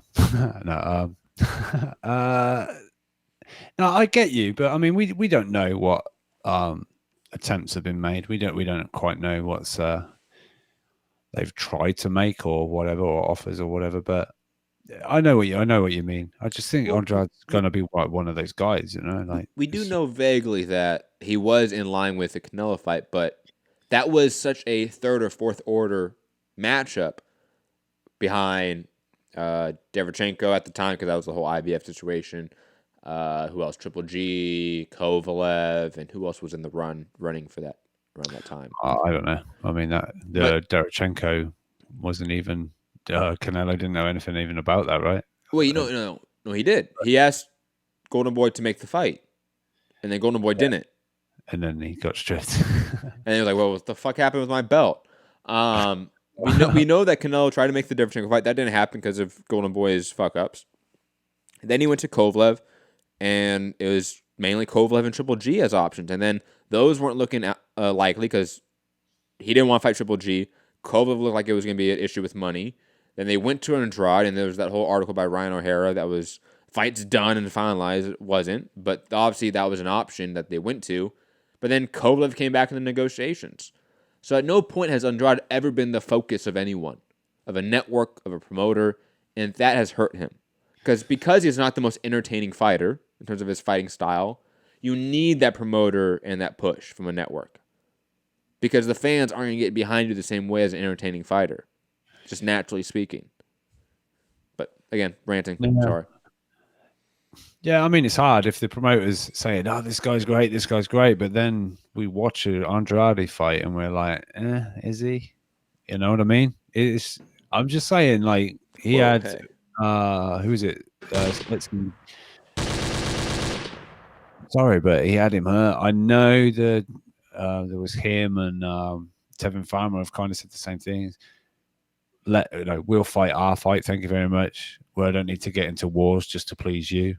But if you want to be a drawer and make waves and this, that, and the other, and get maybe these big fights by being exciting, that's kind of how the business works, I'm afraid. But I get what they're saying. I'm not going to put myself at risk and take shots I don't need to take just to please you. This is my life, my career, my family, involved, everything like that. So I get it.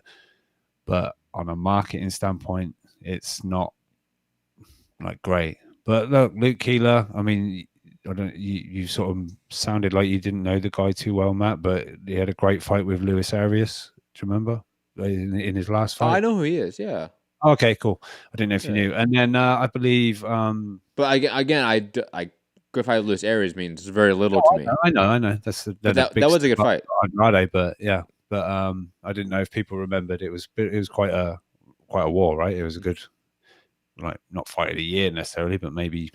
It's like it was the lower version of Rosado Salitsky.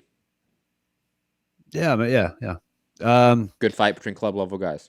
Yeah, and then isn't it Atlantes or whatever Fox and Liam Williams for Eliminator? No, that got down. You didn't see that? No. The WBO came out and said, "Hey, we were just joking about that." What, the being Eliminator or the actual fight? No, the fight's real, but not for Eliminator.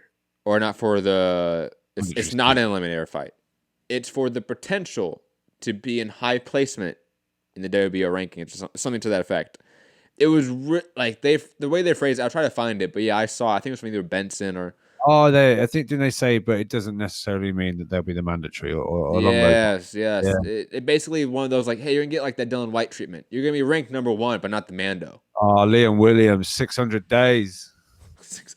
Poor bastard. Is that the Atlantis Fox rematch? He's already been there and done that, right, Andrade? Yes. Yeah. No one cares about that fight. I want Liam Williams to get a shot. He's been on a tear. He's looking at 160. He's looking quite a beast. I want him to get a shot off of real fights, Yeah, not fights against guys that don't belong with an Eliminator style fight, even though it's not an Eliminator.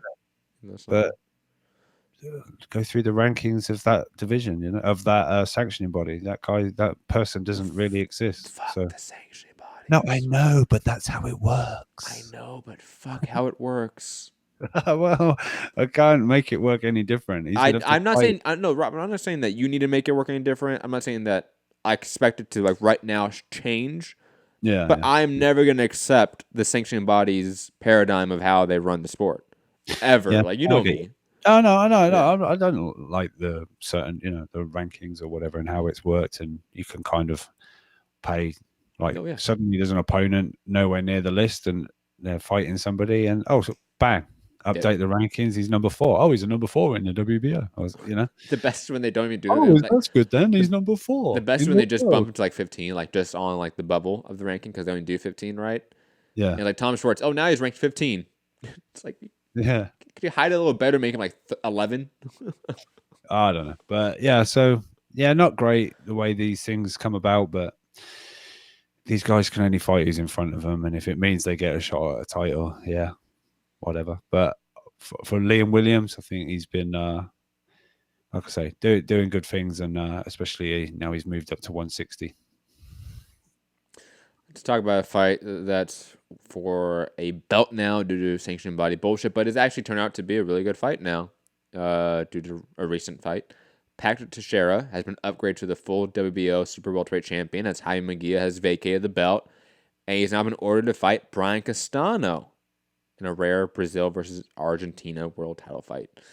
I really like this Teixeira Castano fight, and it's one of those fights where I don't think the winner is a legit, not champion, but like I don't think they're the best guy in the division. So like their belt doesn't really mean anything to me. But the fight itself is absolutely fascinating from a just pure like blood and guts perspective. Like Teixeira's one of the most entertaining fighters in Golden Boy stable. Castano has kind of built himself quickly into the dark horse at 154. I'm really excited for this fight because it's going to possibly be a fight of the year contender. And plus, it should be a coming out moment for Brian Castano in my mind, who had a razor close fight with Aslan De Lara. I think we're going to see Castano kind of come in here and did what Carlos Adames did, which had moments against Teixeira, but do it far better. Better combination work, better overall boxing technique, and more power. More power as well, yeah. Adames kind of has that top-rank power, like Oscar Valdez. It's not really there, just due to matchmaking. You say top-rank power? Yeah, like, you know. Yeah. Like Oscar Valdez had a nice knockout ratio, and then he started fighting actual guys. Yeah. No, I know what you mean. I know what you mean. Carlos Adames had great knockout ratio. Then he started fighting actual fighters, and he started going to decisions in later fights and 8-round, 9-round TKOs. Yeah, Castano's a guy that has power, right? You start going up the levels, the knockouts do slow down, maybe, and they, absolutely. But we also see some guys like when they truly have great power. Oh yeah, it still works at the highest level. Yeah, so, right. Or at least we see their power have an effect at the highest level. For example, like Manny Pacquiao, right? Yeah, he was able to hurt Keith Thurman, maybe not knock him out, but that power is still there. Why? Because we can see it. It hurt him. We can see the knockdown. Adames, he was struggling to actually hurt people. Like he would connect with clean shots, and there was that zero reaction sort of from his opponent, and you could realize he went, "Oh shit, this isn't working." Yeah, like Spence Mikey. Yeah, Spence Mikey, another good example. Because I think Spence, not down to the same degree, but Spence realized the power isn't working. I got to switch up a little bit. Yeah. And they went to more of a boxing game plan round 4. Knock him out, just beat him up bad. Went on the back foot. Adames can't do that. Castano can do a lot of different things. Yeah. I think Castano is one of those guys that could end up beating a lot of these guys at 154, and all of a sudden is the legit world champion at junior middleweight. Like he could beat J-Rock. He could beat Tony Harrison. Like those are fights he could win, right? Yeah. I don't think there's a definitive sort of clear cut like top of the elite 154 pounder. To be honest, I think certain guys can beat each other in that top sort of 5 of the division.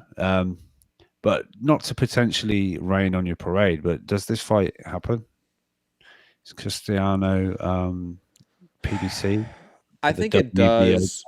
I think it does due to 2 reasons. One, Teixeira already went to another network for a fight, for the Adames fight. You know what I mean? I mean, as far as the WBO title and a PBC fighter being involved with it. I think Castano is a guy that, similar to like a Felix Diaz for PBC, isn't a huge priority. So there's a flexibility with him more so than other names. Yeah, potentially. Right? Like, let's say if the WBO ordered Jared Hurd versus Teixeira, I'm like, oh, maybe you're right? Like, it's the WBO, it's Golden Boy, and it's one of PBC's more prized names. Like, they're not going to kind of match him up in this fight. They're going to keep him in-house, try to set up a different fight. With Castano, he's a guy that I can see PBC and Hamming saying, no, you can go have that fight. Yeah, I know it's for the WBO belt, but who cares? Like, go have that. I also do know that the WBO situation is more of a Showtime. It's not Showtime, sorry. More of a Fox issue instead of a PBC issue. I know Showtime has reported on WBO champion and stuff like that far more willingly. They've been in the business longer. They have to. So I could definitely see like Showtime having this fight. It'd be like a Castano Teixeira, not a world championship event because Showtime doesn't really put the budget like they used to, but that I see that happening. This is not gonna be a Fox fight. It'd be a Showtime fight night. Yeah. Maybe first quarter of next year, I'm assuming, depending on Teixeira's cuts and injuries from the Adames fight. Yeah. No, I just wanted to put it out, like, with the whole PBC, WBO sort of blanking in a way, whether that happens. But yeah, no, if a great fight if we get it. I think that, you know, an early potential fight of the year candidate, you know, could be real good viewing that one. So yeah, we'll see. Before we move on, I want to remind people, call in 323-870-4051. Press 1 to get in the queue. International caller, Skype, Mixed Combat Radio. I'm going to be live later tonight with Anthony Walker. He should be in studio with me, breaking down the Conor McGregor and Donald Cerrone news, Khabib Nurmagomedov, Tony Ferguson news, and the upcoming UFC fight night this weekend. Plus, on Saturday, I want to give you guys just sort of pre-notice at 9 a.m. West Coast time. So noon East Coast time, and what is that? 5 p.m. UK time, I want to say. Something like that. We will have a round table show really early. I know it's in the cycle. It's not the technical fight week, but it's just when everyone's available. With James Lynch, Matthew Wells from Slip Into Podcast, Anthony Walker, Benjamin Duffy, Jay Petrie, Cole Shelton, and myself, all discussing UFC 245. Colby Covington facing Kamaru Usman, Max Holloway versus Alexander Volkanovski, Amanda Nunes versus Jermaine Duraname. That entire UFC card, we're going to break that down on Saturday at 9 a.m. Pacific Standard Time. But digressing, let's get back to boxing news. The Irish Times reporting Dennis Hogan is the unheralded Irish boxer on the brink of a world title. But we don't care about that. What we do care about is his statement about VADA testing. Last June, Hogan signed up for a up to VADA, Voluntary Anti-Doping Association, widely viewed as the mechanism best placed to deal with the sport's doping underbelly. Maybe. 5 months later, he's still waiting to be tested, despite being days out from a world title bout against a champion with a questionable past. Charlo and his brother Jamel, another world champion, were fined for missing tests conducted by VADA as recently as last year. It's a situation which leaves many questions, few of which next month challengers has the answers for. Now, he goes on to talk about, like, I don't know what's happening here. I haven't really been tested, blah, blah, blah. I will say this. I am very curious as to what they mean by signing up for VADA. Because if it's the clean boxing program, right, the WBC institution that licenses out VADA for their testing, their third-party testing, there is an average of $40 per fighter each month for testing. 40. That's it. US dollars. $40 on average for each boxer per month for testing. So if he just signed up to the clean boxing program and he's out there saying, like, oh, I haven't been tested yet, like, what's happening here? Like, of course you haven't, bro. Like, this entire program isn't really funded. It's a PR stunt. So, like, it's not a Dennis Hogan issue. It's just a clean boxing program issue, right? Like, it's the fact that they don't really have any funding. The WBC doesn't really treat it as a real program of theirs. Let's be honest about it. But if it's him signing up to VADA on its own through this fight, and he hasn't been tested yet, then that makes no sense. Because assumingly, he's paying in some aspect for this testing. And if he's not being tested for this fight, if that's in the contract, and it's third-party testing just for this contracted fight, then that's an issue. And that shows, like, why the fuck is it even in the contract if you're not going to test it? If we're not going to use the testing? But I doubt that's what he's talking about, because it's talking about 5 months. And first off, this fight wasn't made 5 months ago, and rarely do we see fight orders or fight deals for VADA to have 5-month windows of testing. Usually it's more of a 3-month or 2-month window for drug testing that VADA conducts itself in for individual fight contracts, a la Dylan White, Oscar Rivas, right? Or AJ Andy Ruiz, which has VADA testing, I think, 3 months out. They had a 3-month window. This seems like a clean boxing program issue. And I just want to remind people that this is not a Charlo, Hogan, this isn't a PBC issue. This is a WBC clean boxing program issue. And that's the root cause of why Hogan is having an issue with not being tested at this point, in my opinion, from what I know about testing. Because it's not really, written out here in detail whether it is clean boxing program or just from the fight contract. Rob, any thoughts on Dennis Hogan not being tested for 5 months while being under VADA, whether that means clean boxing program or not? We don't know. Look, in an ideal world, all these guys would be getting tested a lot regularly, and we'd be catching the guy. I think we'd catch a lot more people doing like wrong things, but like Matt said, the budget just isn't there. It's impossible. It is a little shocking that this is a world title fight and one of the participants hasn't been tested yet. Apparently, he spoke to his manager or advisor, and they said there might be one of the week of the fight, but potentially not even. But he did say we would both be tested immediately after the fight, which means nothing. No, of course. So yeah, and usually, guys, the commission is testing you before and after the fight already. Yeah. So it's not ideal, but when these things cost as much as they do, they haven't got enough money to do it. When you think of all the fighters that are out there to try and clean this sport, it's impossible. It's just you're chasing your tail. You might as well not bother. You know, I don't know. Oh, Rob, I'm so glad you're finally coming to my side. Of like, man, this is all bullshit. No, look, I want a clean sport. I want. No, but you know, there's also the reality of it. It's not how it is. Just juice up. Just take all the steroids. Take them all. I mean, what do you want to see? AJ and Joe Miller not taking anything? Come on. I want to see that fight when they're just juiced up to the gills. That's what I want. But digressing. The topic that is sweeping the UK fandom right now. Everyone relax. It's okay, guys. Guys are going to get the Charlo Hogan card on Premier Sports TV for $11.99 a month. Get hyped. What a cunt.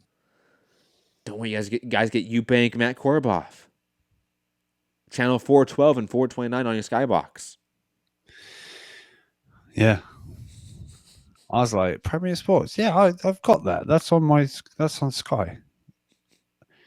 And I was like, looked into it a bit, and it said something like it's free for Sky subscribers. I was like, oh, cool. I've got it. That's great. I can set record.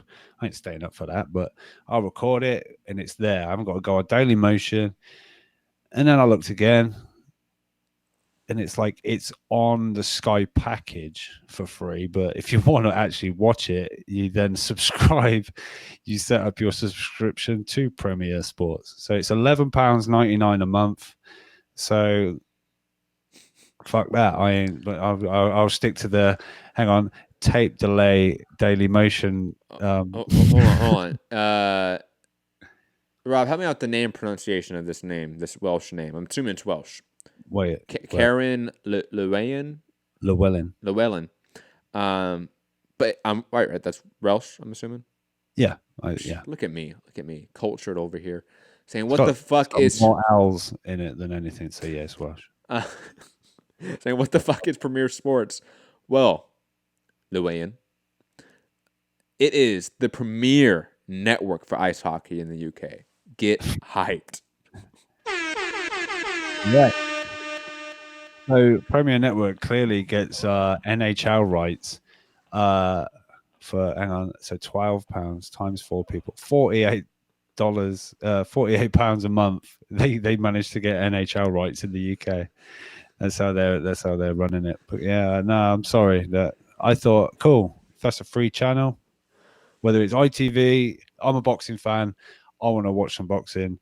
I'll find out about Premier Sports. Yeah, it's not ITV, but let's be honest, that ITV deal, your average UK fan, they'll set record. They'll want to catch up with it, but they're not staying up watching. What did we get? I forgot what we get. Like, what was Plant and Mike Lee, right? Was it that, or what was the one that done good numbers? First Plant. On Fox Sports 1, not Fox. That was Plant. That was Plant. It was Gattuki. Yeah, I think we got that, and that but no one's like There's not. What did it do? What like nearly 2 million or something?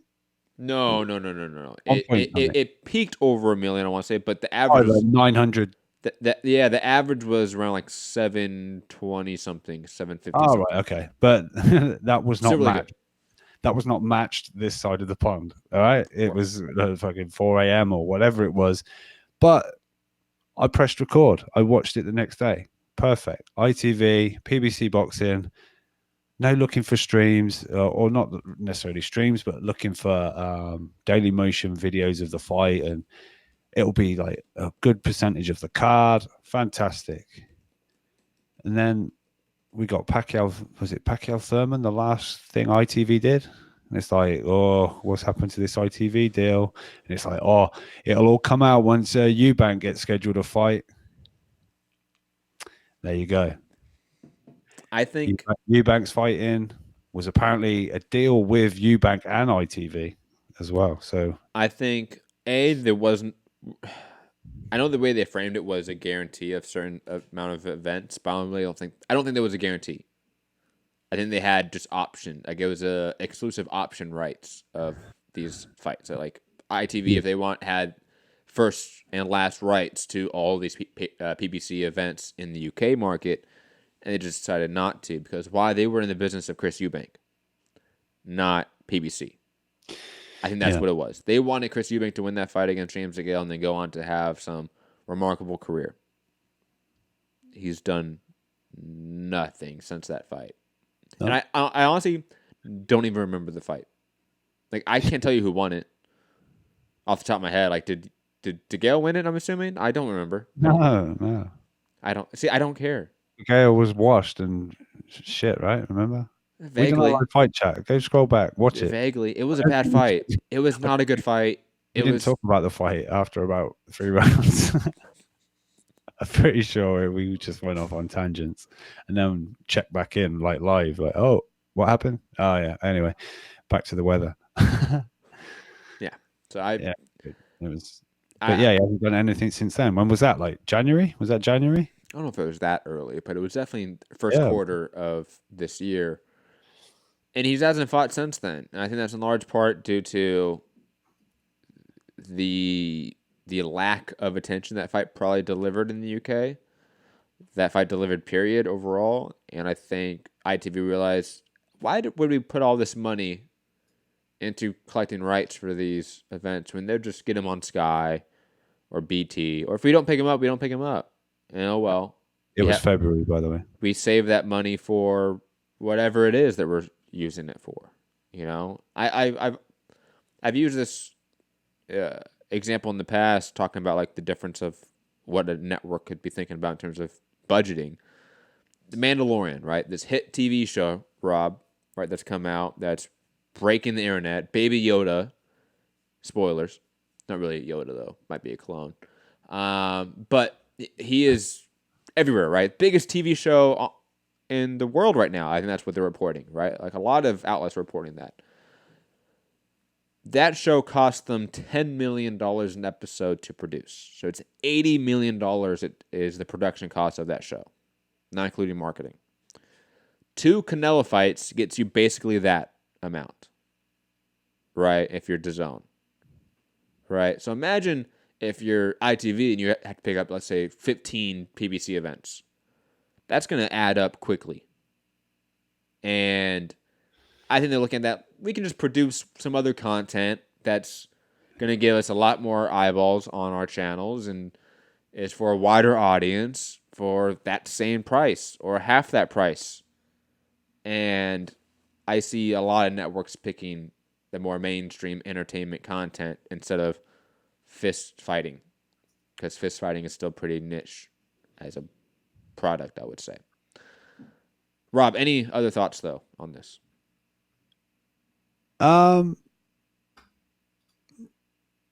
No, this Premier Sports, I'm sorry, you're not getting my business. If it was a boxing channel, maybe we could talk, but this on top of Sky, to watch it on Sky, Charlo Hogan, Eubank Korobov. Nah. I mean, if it was on ITV, like I say, free, record is set, I'm watching those fights, and I'll gladly tune in because, I mean, Eubank Korobov could be, I think it's going to be a fun fight, so I want to watch it. I'm not doing a one-off fucking £12 pay-per-view. I'm telling you now. I agree. So, sorry about that. Let's go to callers. Yep. Very quick. Just keep looking on VADA's website. Like you type in Joshua, it's got all not a great website, by the way. Just want Mark Goodman out there. You can make your website a lot better. Just saying.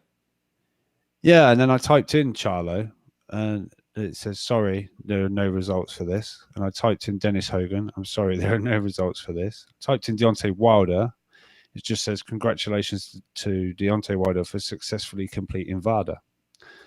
It doesn't say what fight or anything like that. But if you type in like the Joshuas or the Haney, there seems to be like, because when they tweet, it's all Matchroom stuff comes up and blah blah blah.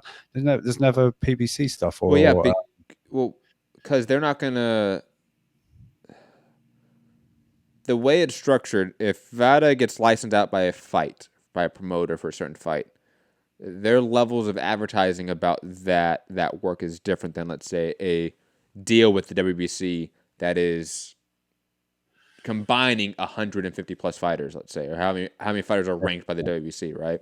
Yeah. And I think they don't market the clean boxing program as a whole because, or at least individual fighters within that program as a whole, because they're not marketing individual fighters because they don't have deals with those individual fighters. The way the website's set up is that all those little kind of like bubbles they have almost, or like squares, kind of looks like, right? It has like a picture of someone. It has like a little detail under it, right? That to me is all those fight contracts. So you're going to see like Canelo Alvarez in them a lot because he has fight contracts he signs, and VADA's within that contract. Yeah. With Deontay Wilder, he never has a contract per se that has, or any WBC champion that has by itself VADA within one of the clauses. He already has that through the WBC as a sanctioned fighter and within their automatic, like when you pay for your licensing or your sanctioning fee, and you get that ranking, you're automatically agreeing and adhering to all the rules and their agencies, including the clean boxing program and that program or that institution. Yeah. So I think that's why you see that, because if you look, like none of the clean boxing program fighters are on there. June 1st, 2019. Congratulations to Manny Pacquiao for successfully completing VADA for the 4th time. Yep. Beautiful. But anyway, call us. Share the show, all that good stuff. Yes. Let's go to callers. 951. Who is this? Where are you calling from? 951. 951. Going once. Going twice. Santiago, you better press 1. Bitch ass. Santiago, I'm going to give you like a minute to press 1 because 951 did not want to talk to us. Rob. That's smoke. It's all right. Heyman's World saying PBC has a deal with VADA that they only report if someone fails. I don't know if that's true. It must be. Heyman's World said it. I mean, do you think if PBC as an entity made a separate deal with VADA like the WBC did, they were, market that and advertise themselves as, hey, we're VADA tested, but digressing. There we go, Santiago. Oh, hold on, let me unmute you over here. Santiago, what's up? I feel like I'm a consolation call for you guys at this point. What's up, guys? Well, actually, Santiago, I wanted to go to you first, but 951 pressed 1, you didn't. So I was just hurt about that, hurt my feelings. But I wanted to go to you because obviously Rob and I are not boxing historians. And the Boxing Hall of Fame topic is one I think that is valuable. It does matter. I know Rob thinks it's subjective, but I think there's a lot of value in honoring the legacies of people within this industry that have created memories, have created moments within the sport. But digressing, Santiago, I want to get your thoughts on the Boxing Hall of Fame, the 2020 class. Do you think they got it right? Was there a name that was off the list that didn't make it this year that should have made it? And also, definitely, I want your thoughts on the next year with Mayweather, War, James Toney being added to the list. Your thoughts on that? I mean, that's going to be a great year. Yeah. Well, first things first. Depending on what the hell Mayweather chooses to do, I'm picking him to probably lead the class of 2025 at this point if he actually comes out of quote-unquote retirement, even with the new criteria change for how long a fighter needs to be retired before they actually qualify. But it's a good class this year. I'm not mad with it. I didn't know Diego Corrales was on there, although I imagine he's been on there for a while now, considering. I'm not entirely mad with that one, just because his career got cut short because he died in that traffic accident. He had a great fight with Jose Luis Castillo, and who knows? Maybe later down the line he will get in because, like you said, next year's just going to be stacked. You got Ward, you got James Toney, arguably one of the best middleweights and super middleweights, respectively, of their time.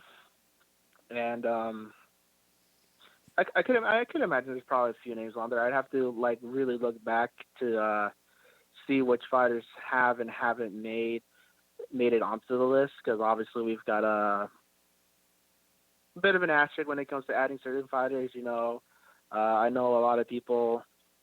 One side has the same gripes about Sylvester Stallone being in the Hall of Fame as the other side has gripes about Arturo Gatti being in the Hall of Fame.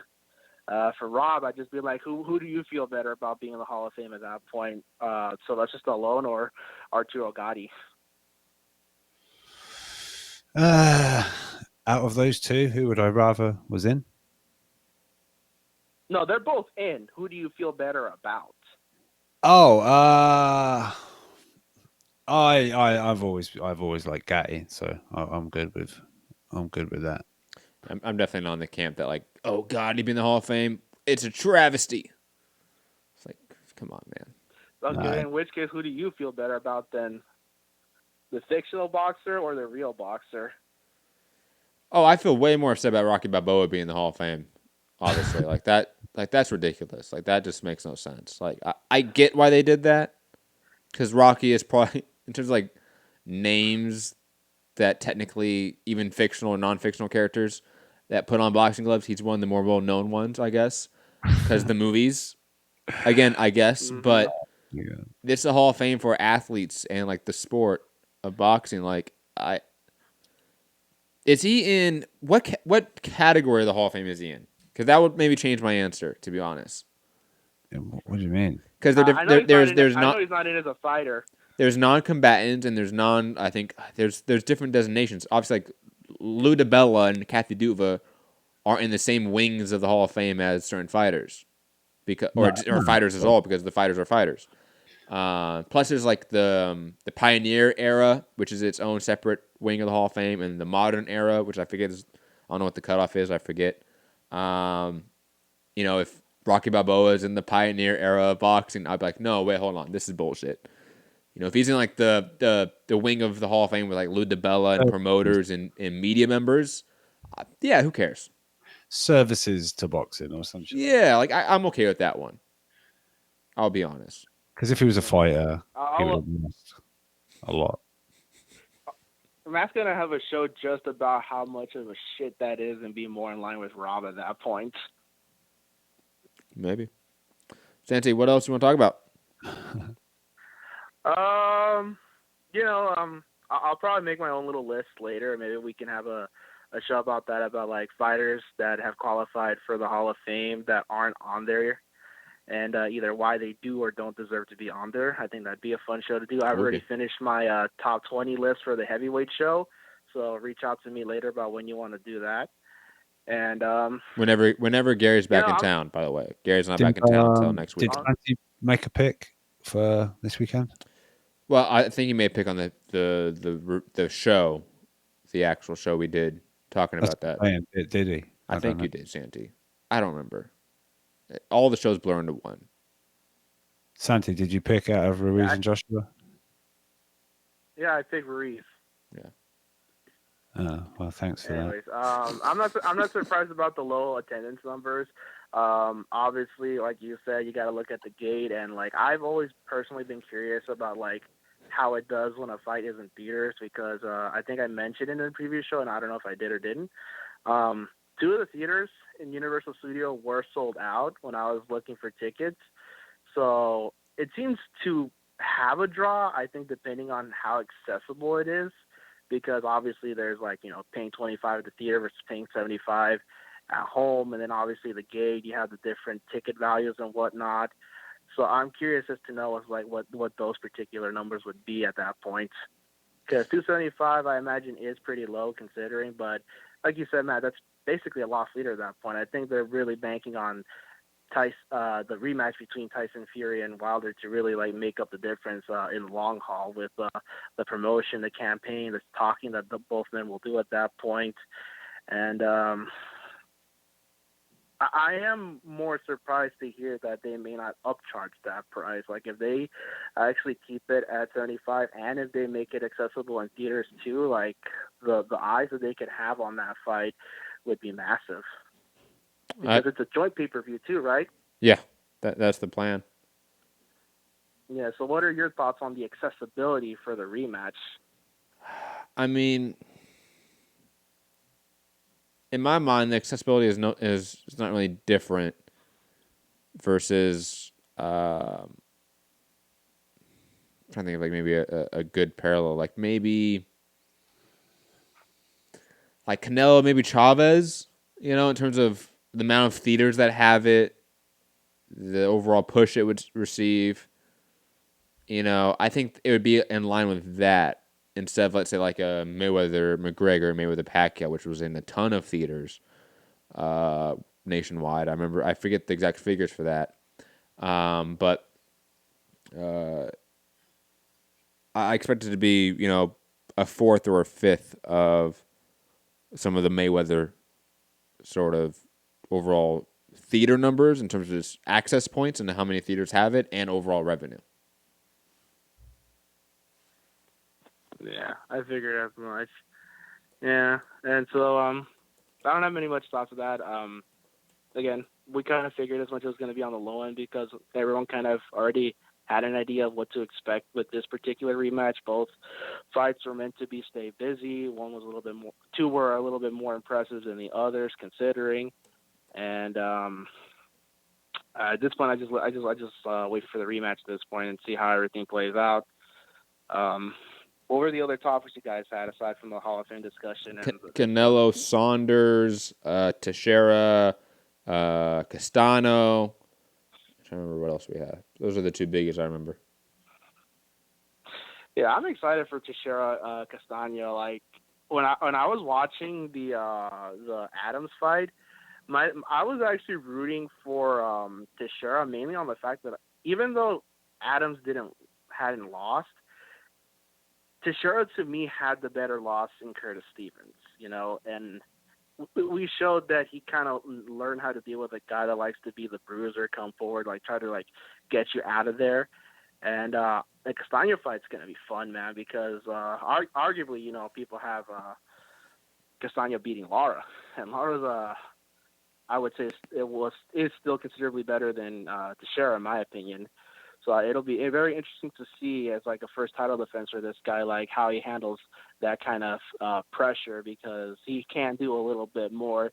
He knows how to give movers trouble, and it's going to be a very fascinating matchup moving forward. I think this is one that Castano could win if I'm making an early pick right now. Agree. Anything else, Santi? And no, that's pretty much it, guys. Obviously, we'll wait for Gary to get back. I'm still looking forward to him having his head held low when he comes back for the Sunday show and watching you laugh and stuff, because Charles still looks like shit. Happy to see you back again, Rob. I hope you enjoyed your family function, and hopefully you'll also be in attendance for the heavyweight discussion that we'll be having. Yeah, you know Rob doesn't care about boxing history. Come on. Get out. What are you talking about? Yeah, I'd love to, Santi.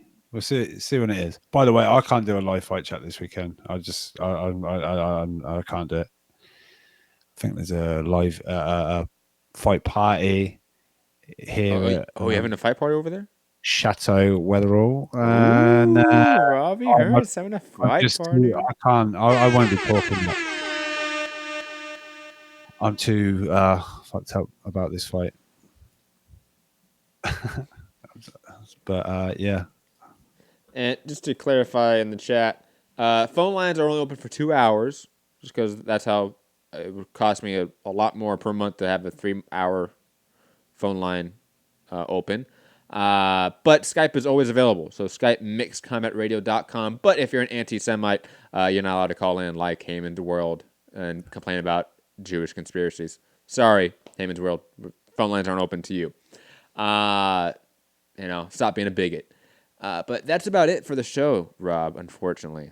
Sorry. No, there's one topic. That's right. I brought up even because you sent it to me. It's a fighter that I love. Roman Gonzalez coming back, guys. Hey. One of my favorite fighters of the last decade. Fighting obvious tune-up named Domel Diakos. Definitely looks like Greek or something. Fighting, right? It looks like it's a Greek name. The Diakos looks Greek to me. Fighting on the undercard of Murata versus Butler in Japan. Also on the card, Muiti Methalan versus Akira Higashi. And Ken Shiro versus Randy Petol-Koren. But while that fight is bad, it's just good to see Roman Gonzalez back in action and back in the game. I know ever since his trainer passed away, he hasn't really been the same, and I understand why. But glad he's back fighting and back in Japan where he is beloved. Digressing, guys, that's going to be it for this show. Everyone had a fantastic day, evening, night, wherever you are listening to this show. Hit the like button, share the show, subscribe. If you hit that subscribe button, also hit that notification bell so you know when we go live. And patreon.com/mixedcombatradio helps support the channel in any financial way. What else is there, Rob? Show later today, most likely with Anthony Walker. Show on Saturday morning with like a whole bunch of people. James Lynch, Matthew Wells, Anthony Walker, Benjamin Duffy, a whole bunch of people coming on and talk about UFC 245 next week. But we're doing it early for you guys. And then obviously live fight chat on Saturday. I know Rob said he might be busy, but I'm going to do one regardless, even if like it's just me, because it's the AJ Ruiz. Like I have to do content for that. So don't worry, guys. If it's just solo dolo me. Don't worry. Don't worry.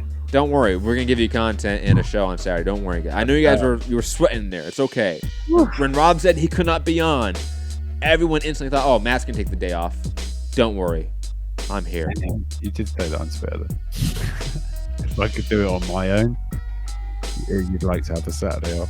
Oh, I meant, yeah. If you could do the live fight chat, I would absolutely love to have a Saturday off and miss out on the sports watching of a genocide and human rights abuses. Absolutely.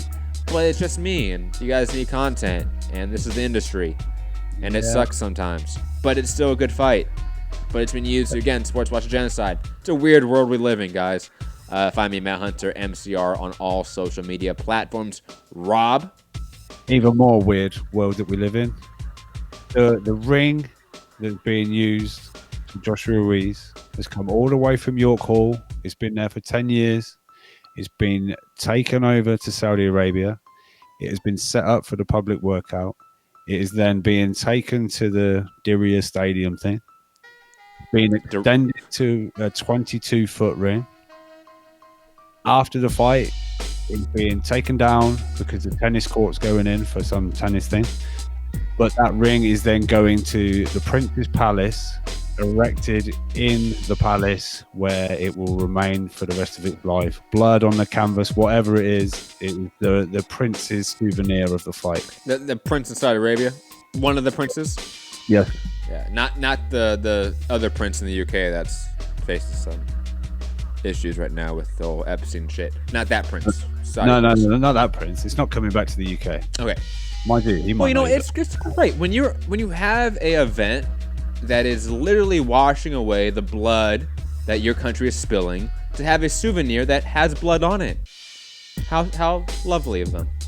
Yeah, but yeah, just a little interesting thing that people might have been interested in. Just that ring from the little York Hall all the way, going to spend the rest of his life in Saudi Arabia. But yeah, everybody, and also, I don't know if people know, but you've apparently got super chat credit.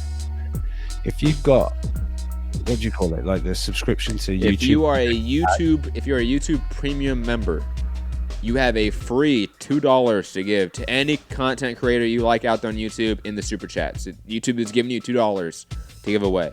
Every month, or is it, or something? I think it's every month. If you want to give it to us because we're your favorite boxing show, we really appreciate it. Super chats definitely bump up our overall revenue, even little tiny super chats. Like, these shows don't make us any money, guys. We really appreciate it. If you want to send it to anyone else, do it. But if you have the money, go and spend the money on creators that you like. Independent creators that you value, their input, their insight. Whether it's us, whether it's others, I don't personally care. I'll be honest. I know Rob's going to say, no, just give it to us. But, hey, give it to someone out there. Don't just waste that extra $2 that a multi-billion-dollar corporation is giving you. Give it to the face of boxing, KSI. You need it. Have a great day, Rob. Yeah, UK Rob, MCI. You can see it on the screen. Matt, by the way, that reminds me, you need to move your little Spotify thing on the overlay because it hides your... I'm making a whole new overlay soon, don't worry. Oh, okay. All right. Hashtag rebrand. Oh, I need to have final clearance on such events. No, Okoli and Canelo has not happened yet, Rob. You do not need clearance. Oh, shit. Yeah, when it's mine, it's mine. Anyway, catch you later. Thumbs up. Share the show. Peace. Everybody's on steroids. The whole UFC, everybody. You disrespect boxing, you piece of shit? Just send me location. It's bullshit. Are you off your tits? Have you been smoking something? Fuck that shit. Fuck boxing. Fuck boxing. You're the only person that says that.